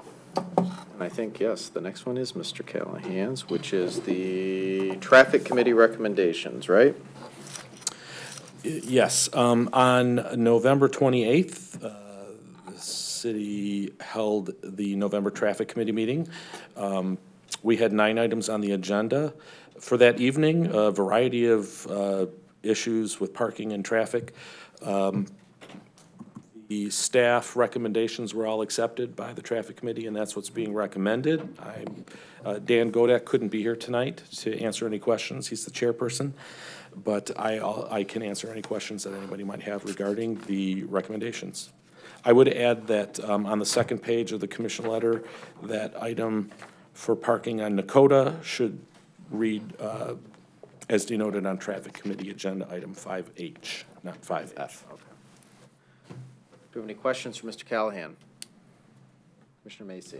This is the, Elkus and the no is in here, right? Pardon me? The no building with the, The on West Street, there's a, one of these changes is for West Street, is that right? Yes, it's the very last item. It's an item, was item 5I on the Traffic Committee agenda. Okay, and that's what we had someone speak at public comment about. Yes. Could you explain it to me a little bit better? I'm not sure I understood it myself, but I do know for this particular item, I'll explain how this came about. A particular address on 11 Mile Road, no advertising, has little to no parking, and they came to us and asked us if we could investigate creating some additional parking on West Street north of Sherman Drive. It's kind of a little dead-end stub there. There's one single-family home left there. The parking in front of that property was prohibited at all times of the day. Normally, we don't let a business or another property owner come forward to ask if they could create parking in front of somebody's house. So what we did is we reached out to the property owner. They were okay with allowing parking in front of their home during the daytime, but not during the evenings. So that's how we ended up with the no parking 12 a.m. to 6 a.m. signs that we're proposing for in front of that house, but that property owner was okay with it. So it was kind of a little roundabout way of trying to get some more parking on the city street where it hadn't been allowed in many, many decades. Mr. Gillum, do you have anything to add? Commissioners, just to follow up on the comments that Mr. Elkus had made during public comment tonight, I have had several conversations with his attorney, Jerry Pesic, about this.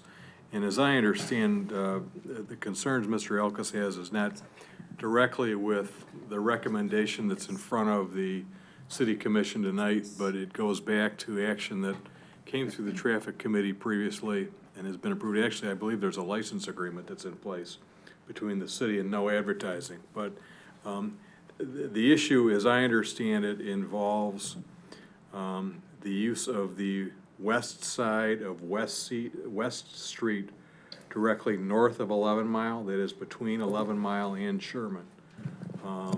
So it's across West Street from no advertising, if you will, and directly adjacent to Mr. Elkus's property, which is immediately to the west of the area. And there used to be, as I understand, 2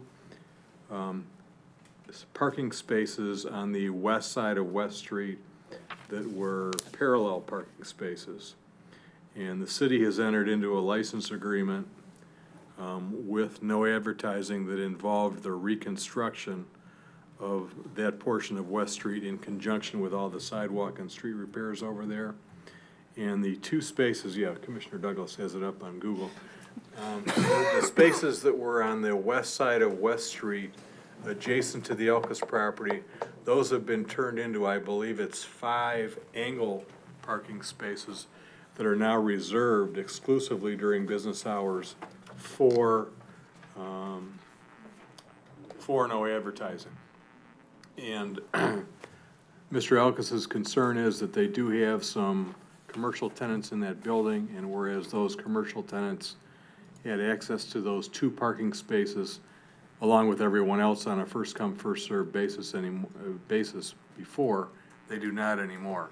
So the conversations I've had with his attorney indicate that the fact that those spaces are reserved specifically for no at this time is causing a hardship on his tenants and his property.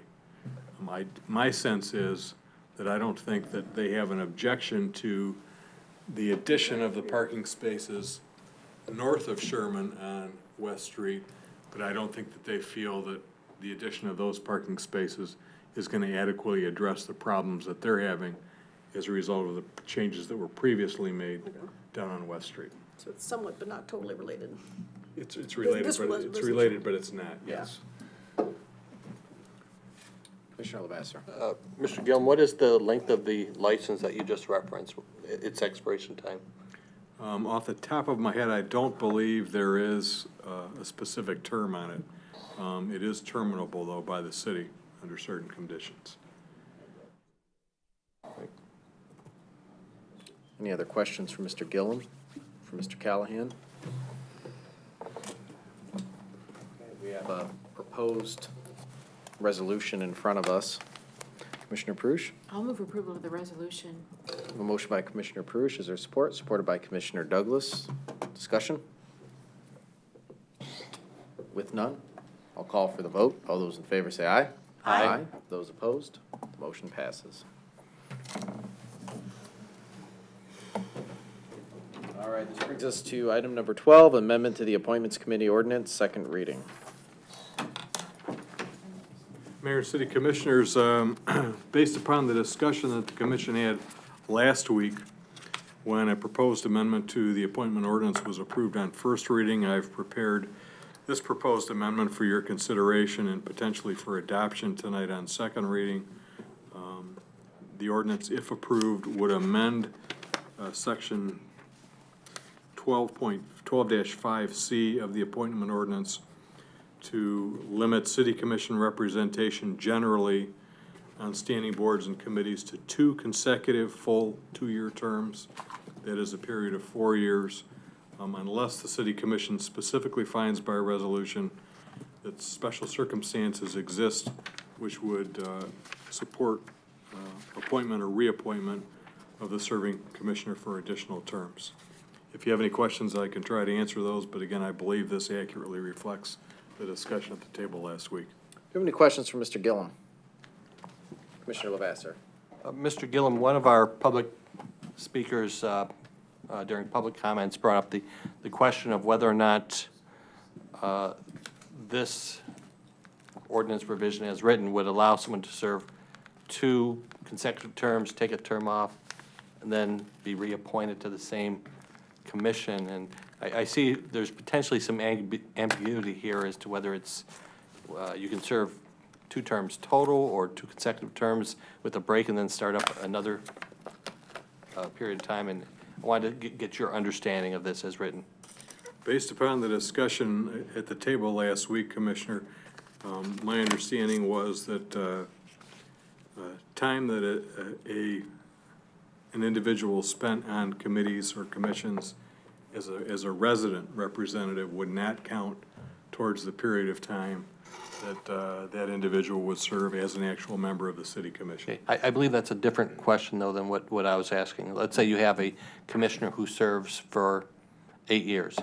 Could they serve their first 4 years on a committee, take 2 years off, served their last 2 years on a committee, on the same committee. Oh, I'm sorry, yeah, I did misunderstand your question.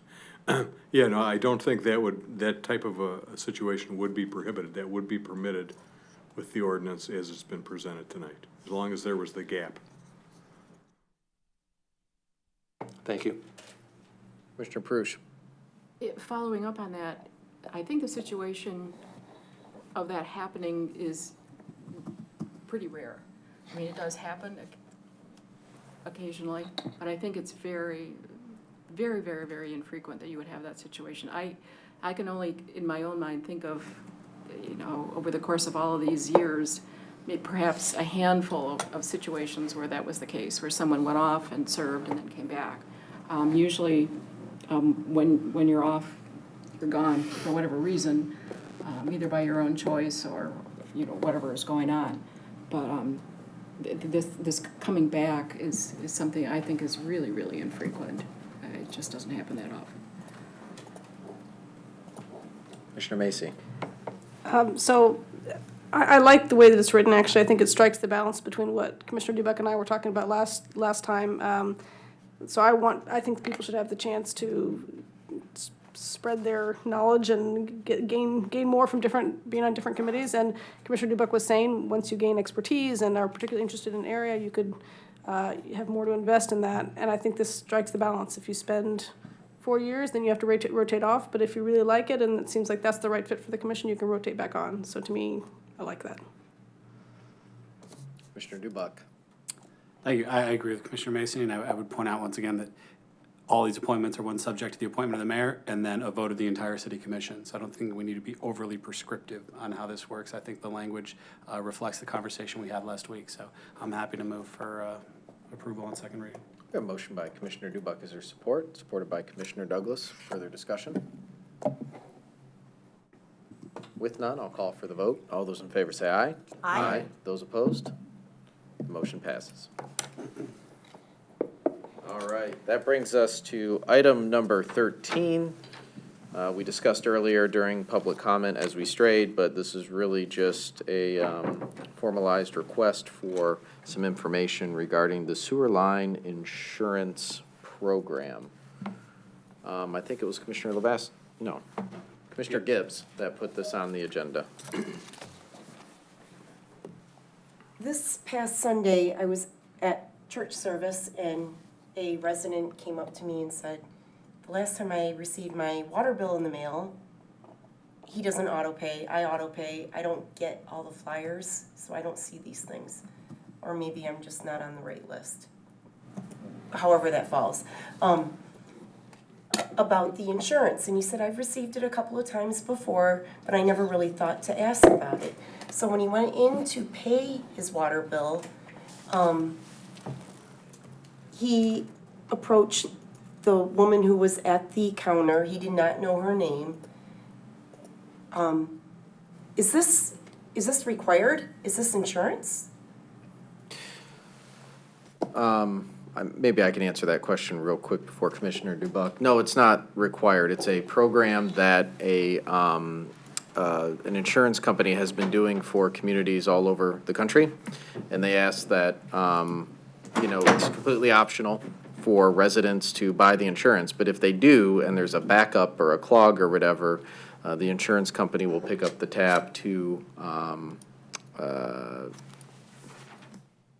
what do we call it, Mr. Rassel? It's getting late at night. The sewer line from the home. From the home to the connection in the street or in the right-of-way, wherever they connect to the city main. Residents responsible for the sewer connection from their house all the way to the connection to the city main. With the water service line, the residents responsible from the meter all the way to the stop box. But there is a water policy, an intake and an outtake. The sewer line and the water line. There are two policies that they offer. There are two different policies. And I know this because I followed up and I called. There are two different policies, yes, ma'am. It is on city letterhead, and I find They used the city logo and the mayor signs it. Okay, so it's And on your- city. And your comment that they received it with the water bill is incorrect. It is a separate mailing. It is not sent as part of the water bill. It is an independent mailing. Okay, well, like I said, I've not received one, so this is the information that was given to me. So I apologize for that misstatement. But being with the city logo on it, I think is somewhat misleading. I don't know, it raises a lot of questions for me. And I think that it may be misleading to residents, and that's a huge concern. When we started the program several years ago, the reason we went with the program was because residents backing up with the sewers because of the age of our infrastructure and the cost connected with a collapsed sewer, it can be quite expensive, can run into tens of thousands of dollars. And there was a significant number of residents that were having issues with making the repairs. The sewer, and they were asking, how do I cover these costs and whatever, you know, so we looked into this insurance program. All of our neighboring, believe just about every one of our neighboring cities participates in this program. I know Huntington Woods and Berkeley do. I believe Madison Heights does as well, but you could check that. And once again, we joined the partnership with this company because they were vetted by national leagues of cities as a reputable insurance company and a preferred vendor. And that was the reason we got involved with the program. Okay, okay, go ahead. I had Commissioner Dubuck, then Commissioner Perush. Sure, so I guess I get to be Commissioner Perush for a moment, so it'd be like, many years ago. It was about 5 years ago when they do another drinking game every time I say something like that. It was about 5 years ago, this company approached us, and there were several of us who were not comfortable with the idea of lending the city's name and basically endorsement to a private for-profit company without any sort of formal vetting process. So we did know that they're a reputable company. We talked to a lot of our neighbors. National League of Cities highly recommended them, but still, we didn't know if they were the only one out there that did it. So we insisted that the city put out an RFP saying, is there anyone else that offers this product?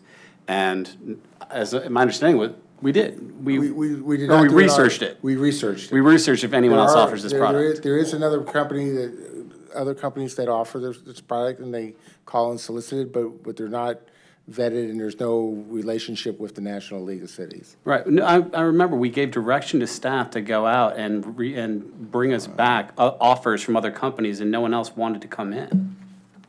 Well, that may I remember having a heated discussion about it. That may be. We did. I don't know if it was an RFP, but we asked for them to bring us other offers from other vendors that offer this, and no one else was interested. I don't remember that, but I'm getting old, has been pointed out several No, times. I know because I was the one making a stink about it. I said, we can't lend the city's endorsement and the signature of the mayor to a private for-profit company. Like, that doesn't make it, without making sure that we're not just undercutting some competitor that we've never heard of. Yeah. We had that discussion. Is it as specific as how you articulated it? Well, the minutes and video will show, but we had that discussion. If the commission asks for a report, we can provide the history on it, because we'll have that. Yeah. Sure.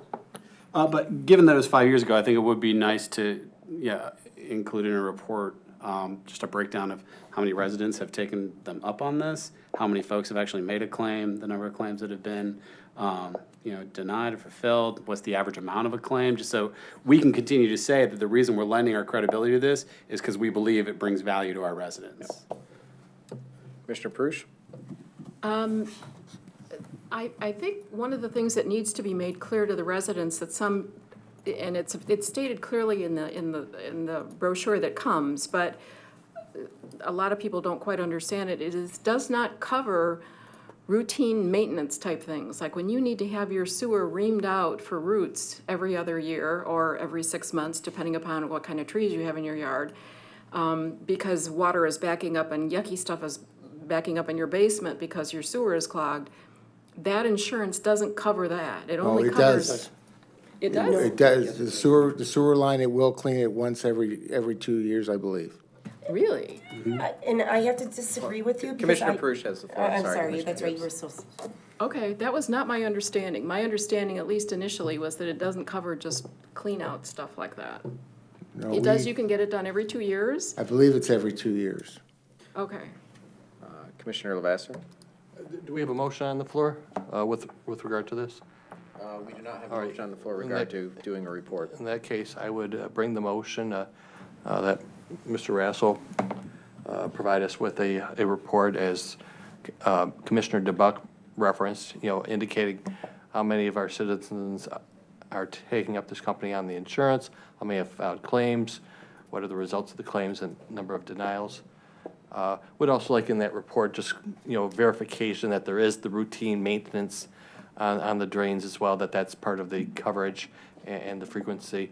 Would like to know what compensation, if any, the city receives from this private company for the use of our logo and our mayor's name on the marketing materials, and whether that's something that goes to our general fund, gets passed on to the citizens through lower premiums or whatever the case may be. I wouldn't put much value on my name, but the motion's understood. Is there support for that motion? I second it. All right, we have support by Commissioner Gibbs. Any further discussion? Yeah, I'll just add, clearly, I was one of the folks that had great reputation in the beginning as far as using the company logo. I can't recall how I voted, but I'm sure I was a thorn in everyone's side, along with Commissioner Dubuck. It's been 5 years. I've heard anecdotally some things about the program, but when I was appointed mayor a year ago, it came up for the use of the mayor's signature on the form, and I know Mr. Rassel has pulled together, not in the official format for this commission, but a haphazard way, because I don't require much editing to make it beautiful. But we did look over some numbers. I did push back, and I had the same similar questions. But I look forward to a more thorough report based on this commission's beliefs or position, because I was interested in claims. Have any claims been denied? If so, why? How much? Is this actually, are people taking advantage of it? What is it? I wanted to make sure that our residents weren't putting money into a sewer line program only to be denied, when they did have an incident for some technical reason or whatever.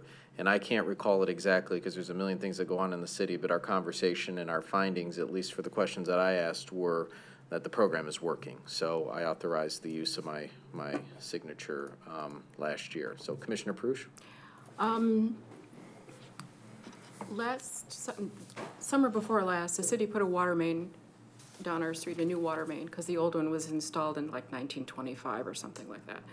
Anyway, and then had to do individual service connections to the houses. They notified us that as long as they had dug up everything in front of our house, that perhaps we ought to replace our water line, individual service line, because it was made of lead. So we did. It never occurred to me to think that perhaps the insurance would have covered that replacement. I do not know if it would have covered the replacement of that. I'm not sure what the coverage on that, if there wasn't a problem with it other than the material. Okay. All right. Maybe it just never occurred to me until now. Now that I've been corrected about the sewer thing. And when they were installing the new water line, they dinged our sewer line, and then they had to replace that too. So, and we know that wasn't covered by the policy. So it was a big, expensive summer. But it would be interesting to find out whether or not it would cover the replacement of a lead service line. Well, I'll ask that question. Okay, thank you. Okay, we have a motion on the table for a report with some descriptors. Yeah. Right? With some descriptors in it that Mr. Rassel took note of. All right, I'll call for the vote. All those in favor say aye. Aye. Those opposed, motion passes. Good luck, Mr. Rassel. No problem. Have a nice night. See you tomorrow at 7 a.m. All right, this brings us to item number 14, discussion on Good Shepherd Lutheran Church electronic sign request, denial by the Planning Commission. Mr. Lavasser, you're the maker of the motion that put it on the agenda. Thank you. When I reviewed this matter, what struck me about it was that it didn't seem to me it should be so much about a request for a variance from the Planning Commission, but did we properly identify this property at the time that the commission adopted the sign ordinance, giving it no designation as opposed to identifying it as being in sign area 2. Sign area 2, if I understand correctly, would allow for this sign without seeking a variance. And I note from the map, I know there's been some concern over whether the map on our website is completely accurate, but I note that Howie Glass, just to the north of the church, falls within the sign area 2. And so if the church happened to be 100 feet to the north, give or take, we wouldn't have this issue that came before us tonight, would not have been in front of the planning commission. It certainly strikes me, you know, being on a major road and you're dealing with a significant property, that it's something I would expect to clearly fall within sign area 2. The motion I would make is that we direct Mr. Gillum to draft an amendment to the sign ordinance to identify this property as falling within sign area 2. We have a motion by Commissioner Lavasser. Is there support? I second that. Supported by Commissioner Gibbs. Commissioner Lavasser? I've basically said everything I need to say on the topic. It seems to me it's more of an oversight that it was not identified as sign area 2 as opposed to something that makes sense to leave it undesignated like it is, and certainly would address the concerns that were referenced by public comment many times this evening. Well, before we proceed, question of law, sorry to put you on the spot, Mr. Gillum. Is there any hazard here calling out a specific property to put into sign area 2? I know when we went through the process of designating sign area 1, sign area 2, you know, it's 28,000 properties, you draw it and try to get it right, but is there a problem with the way the motion is? I just want to make sure in case, you know, before we vote on it, if there's an issue with targeting a specific property to put into a sign area or into any zoning area. I guess two comments really. I mean, if the motion's approved, I'll be happy to draft the appropriate language for the ordinance. But really what we're talking about is having the staff in the planning department revise the map for sign area 2. Because when we had originally drafted the sign ordinance, it was the planning staff with input from the building department that developed the actual maps themselves. So again, we can get it done. But I'm just pointing out that really what's involved is not so much a change in the language of the ordinance, but we'll be revising the map that sets the boundaries for sign area 2. So having said that, no, I mean, if we're talking about extending the boundaries for sign area 2, I'm not aware that there would be a problem with that, no. Okay. It's not like we're carving out a spot that's completely attached or unrelated, so. Okay, because we're not doing it's clearly not okay, here in this residential area, let's just change the zoning map to accommodate versus going through the variance, but because it's in the general vicinity, we can redraw the borders. Well, and again, we were not talking about changing the zoning, we're talking about The zoning changing map. the designation of the sign area map. Right, the sign area map as it fits into the zoning ordinance. Right, and it's, well, no, the sign area map is contained within the sign ordinance. Sign ordinance, It's not yeah, contained that's in the right. zoning That's ordinance. right. That's right, that's right. If it was a zoning ordinance amendment, we'd have to route it through the planning commission. We don't need to do that, so. Okay. Commissioner Prush. This solution, I think, works, because in my own mind, I was thinking that perhaps another solution would be to, and this would involve a change to the zoning ordinance itself, which is more complicated. Right now, I think almost all the churches, as are like all of the schools, are in the residential zoning category, and I think they've been in that category for decades and decades and decades, just because when the original zoning ordinance was first written, they were identified as uses which are very low intensity, just like residential uses. You know, you come to church on Sunday and then go home, and there's really no other activity around the church. And so putting them into the residential zone category made a lot of sense, because the actual use of the property was fairly consistent with residential use, as opposed to commercial or industrial or some of the more intense uses. But I'm thinking that perhaps these days, given the fact that most churches, it's not just Sunday morning anymore, it's a whole range of activities that go on throughout the week, almost 24/7 in some institutions, that perhaps they belong more now in one of our commercial zoning categories where the uses are more intense. Not just this particular church, but all churches. But that would involve that would involve a change in the zoning ordinance. And if you were just to put one church in there, one piece of property, that would be spot zoning, and we couldn't do that. We'd have to put all churches in, and that might be acceptable zoning law-wise. But this solution, where you're just changing the zoning map and you're not actually changing the ordinance, it doesn't raise that spot zoning issue. So it works much better, and it's, I think, much more compatible with the whole milieu of zoning law to deal with it this way. But I'm wondering if, in the course of amending the map for this particular property, it might not be worthwhile to look at other situations where the same issue might arise, and perhaps they need to be moved out of one category and into another category as well, or sign area. I guess they're called sign areas. Right.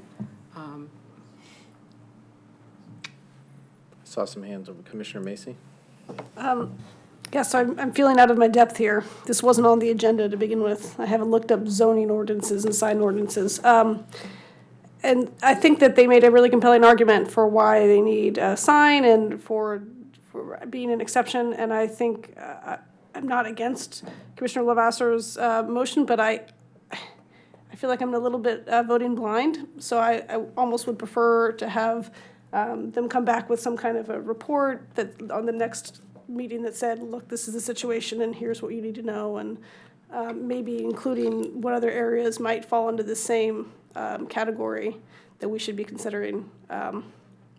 Yes. Yeah, I think the way the motion's made, if correct me if I don't have it correct, Commissioner Lavasser, though, the way the motion's made is that staff will come back with an updated sign ordinance map that would give you the opportunity to not be so blind. It's just basically saying, hey, make a proposal where we change the boundaries of the map, and then you would have enough time to, between now and then, look to see, is this a good change, a bad change, get the historical context of the sign ordinance and what we did and how we settled it, et cetera. Okay, sounds good. Commissioner Lavasser? My understanding is that there would be a first reading and a second reading in January. So any opportunity that the public wants to speak, they would have that. And there would be no change unless we, on the second reading, were to support that change. Is that an accurate statement, Mr. Gillum? That's correct, yes. Any other comments? Discussion? Commissioner Douglas? Yeah, I mean, I had to vote against the proposed sign. And I'll explain why. This is a business that is in a zone that in a spot that is, has no sign ordinance at all because it's considered a residential use. And yet around Royal Oak, we have other cases where, or other places where that is the case. That is, there's a business in an area where there is no sign ordinance, and yet they're a business allowed to operate there. So, but the goal here was to, if we're going to put a sign there, to make it the least intrusive as possible, the most consistent with the residential status of that area. And to me, as compelling as their story was, it did not meet the hardships outlined that are required in the ordinance. I would very much, support the idea of reclassifying this property into Zone 2, but really without that, couldn't do anything except what I did. Mayor, may I jump in here a little bit? Because there's a couple of things I want to correct. The sign ordinance itself is a standalone ordinance, and while portions of it are based on uses of the property, it's not part of the zoning ordinance. It has nothing to do with how a piece of property is zoned is under the zoning ordinance. That was done succinctly so that none of the non-conforming issues that you get with zoning would apply to signs. Secondly, when we amended the sign ordinance most recently, with the outside firm's help, we actually got rid of one sign area, went from 4 to 3. Even though there is a sign area that we're referring to as not being designated, every area has a designation. You might be outside of 1, 2, and 3, but churches are allowed to have monument-style signs. They're allowed to be of X height, X square footage, and setbacks. And so are multifamily buildings within one-family districts or in a non-sign area. So there are provisions that address business institutional uses that are outside of 1, 2, and 3. And it goes back to Commissioner Douglas' comment is because their impact is slightly different. Sign area 2 is really intended to be the most or least restrictive sign area, meaning it's along Woodward, it's along the mile roads. It's going to allow the biggest sign, the most signage, and it's the only one that allows electronic message centers currently. And it's got some provisions there. It's going to allow, rather than a 6-foot monument sign, it's going to allow a 16-foot sign. If you've got over 300 feet of frontage, which this property may, you may get 2 of them.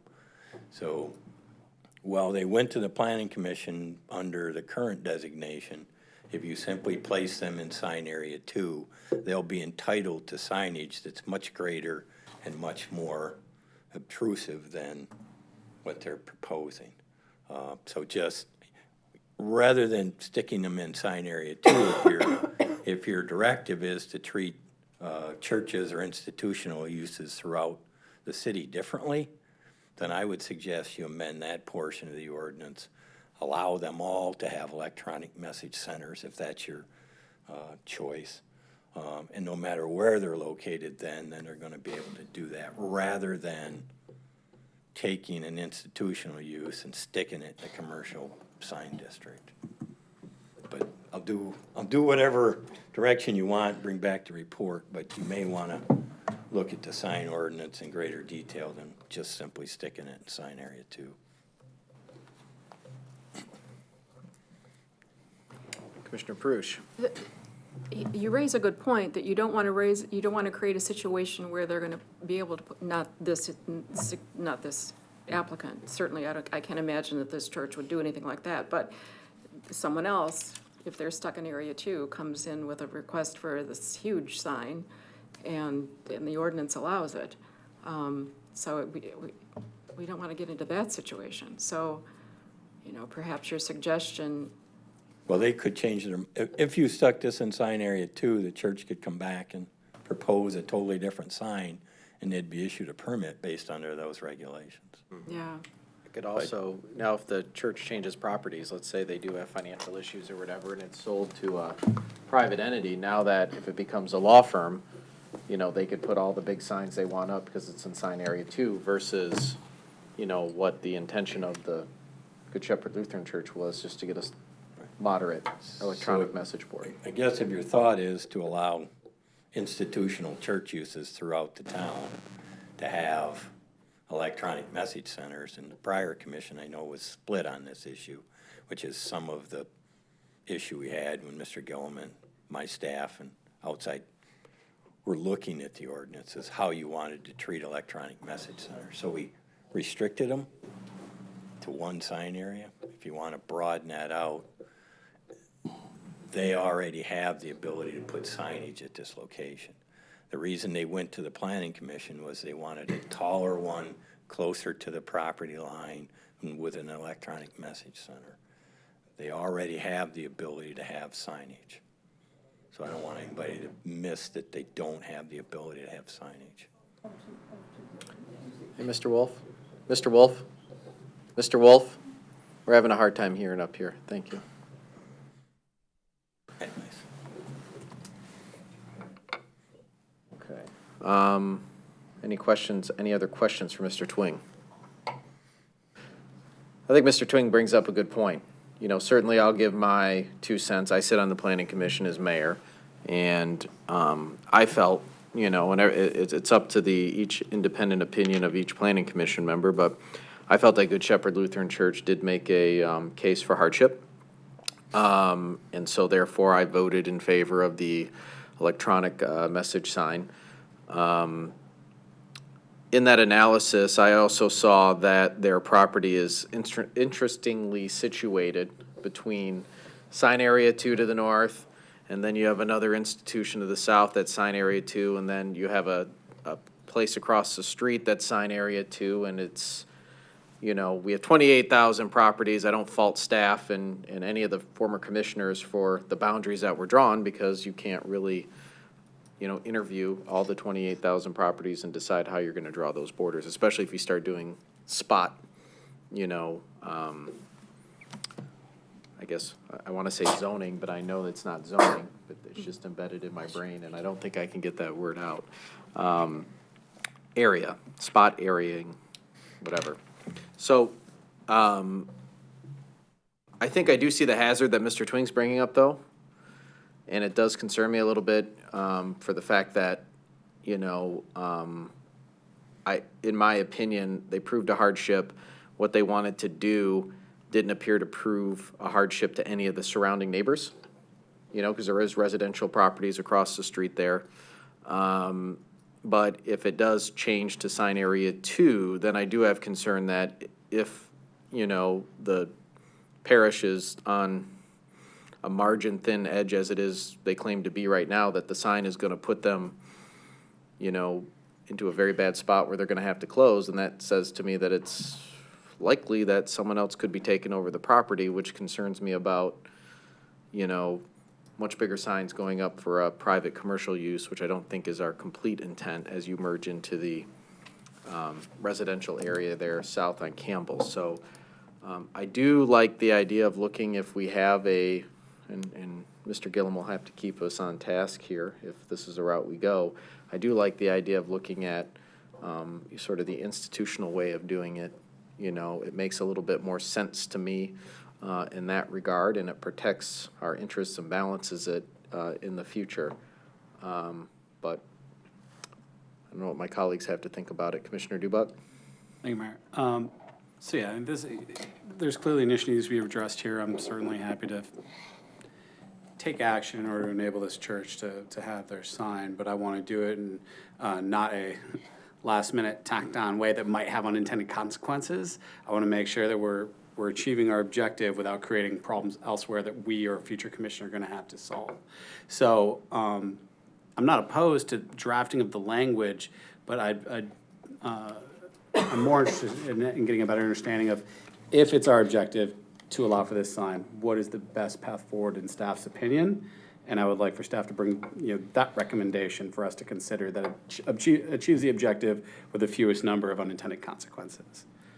Commissioner Lavasser. And I think that's fair. What I would suggest we do is we move forward. We support this motion. Certainly, staff can report back to us as we're considering this proposed change in the ordinance, in the map.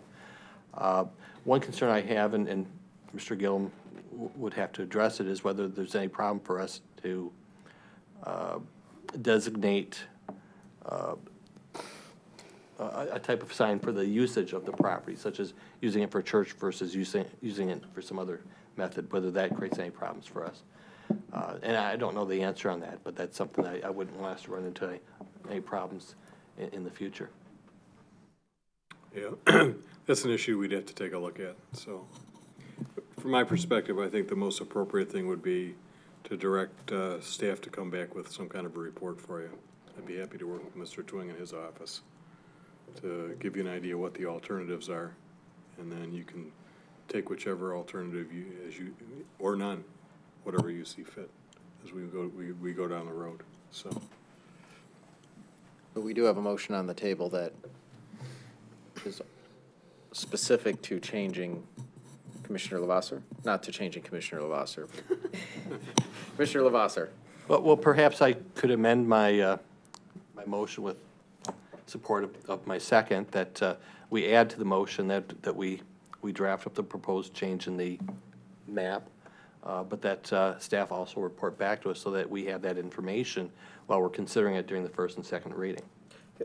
Commissioner Lavasser, can I have you withdraw the first one and then immediately make a new motion? That'd be a little cleaner for the board. Motion withdrawn, motion made. Okay, and then a new motion made. We got, Mr. Gillum, did you get the second motion, or do you want it repeated? I got it. but I think I understand it, yes. Okay, everyone else get it? Commissioner Dubuck?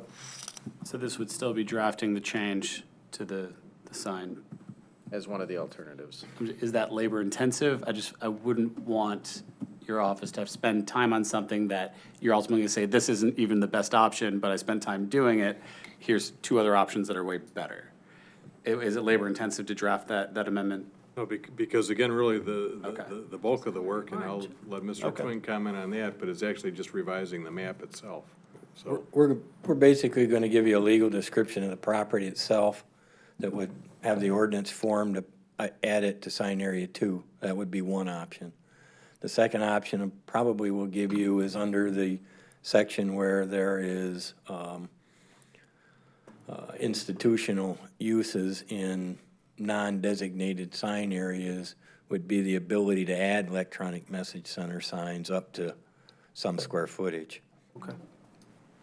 Or portion of the sign. And you can choose which one you want to move forward with. Just some housekeeping, since it's almost tomorrow. My brain's frying. Commissioner Gibbs, you did second that motion, right? I don't know if I got to the second of the second motion, but yes, I do Okay, second it a third time. okay. The second of the third. Yes. All right. It's all making sense to me now. All right. Does everyone know what to expect from staff? Staff, you feel clear on the direction? Yeah. Okay. Any other discussion? With that, I'll call for the vote. All those in favor say aye. Aye. Aye. Those opposed? Motion passes. Look forward to the result, gentlemen. This brings us to the end of our agenda, so if there isn't anything further, Mr. Gillum. Mr. Mayor, thank you. Just to follow up on Commissioner Lavasser's question earlier about the license agreement. I was able to go back through the minutes and locate it. It was approved back in June. There is no term on it specifically, but the license agreement is terminable by the city upon 90 days written notice to the licensee. Thank you. Okay. That's all I have. Thank you. What is the consideration, if I may ask? There was no consideration. Thank you. It was just a license agreement. So, I mean, there were some additional insured requirements and things like that, but if there was no monetary consideration, no. All right. If there's nothing more for the betterment of our beloved city, I'll entertain a motion to adjourn. So moved. We have a motion by Commissioner Gibbs. Is there support? Supported enthusiastically by Commissioner Macy. Any discussion on this motion to adjourn? Let's go. All right. Any further discussion? All right. With none, we'll call for the vote. All those in favor say aye. Aye. Those opposed? The motion passes. We are adjourned.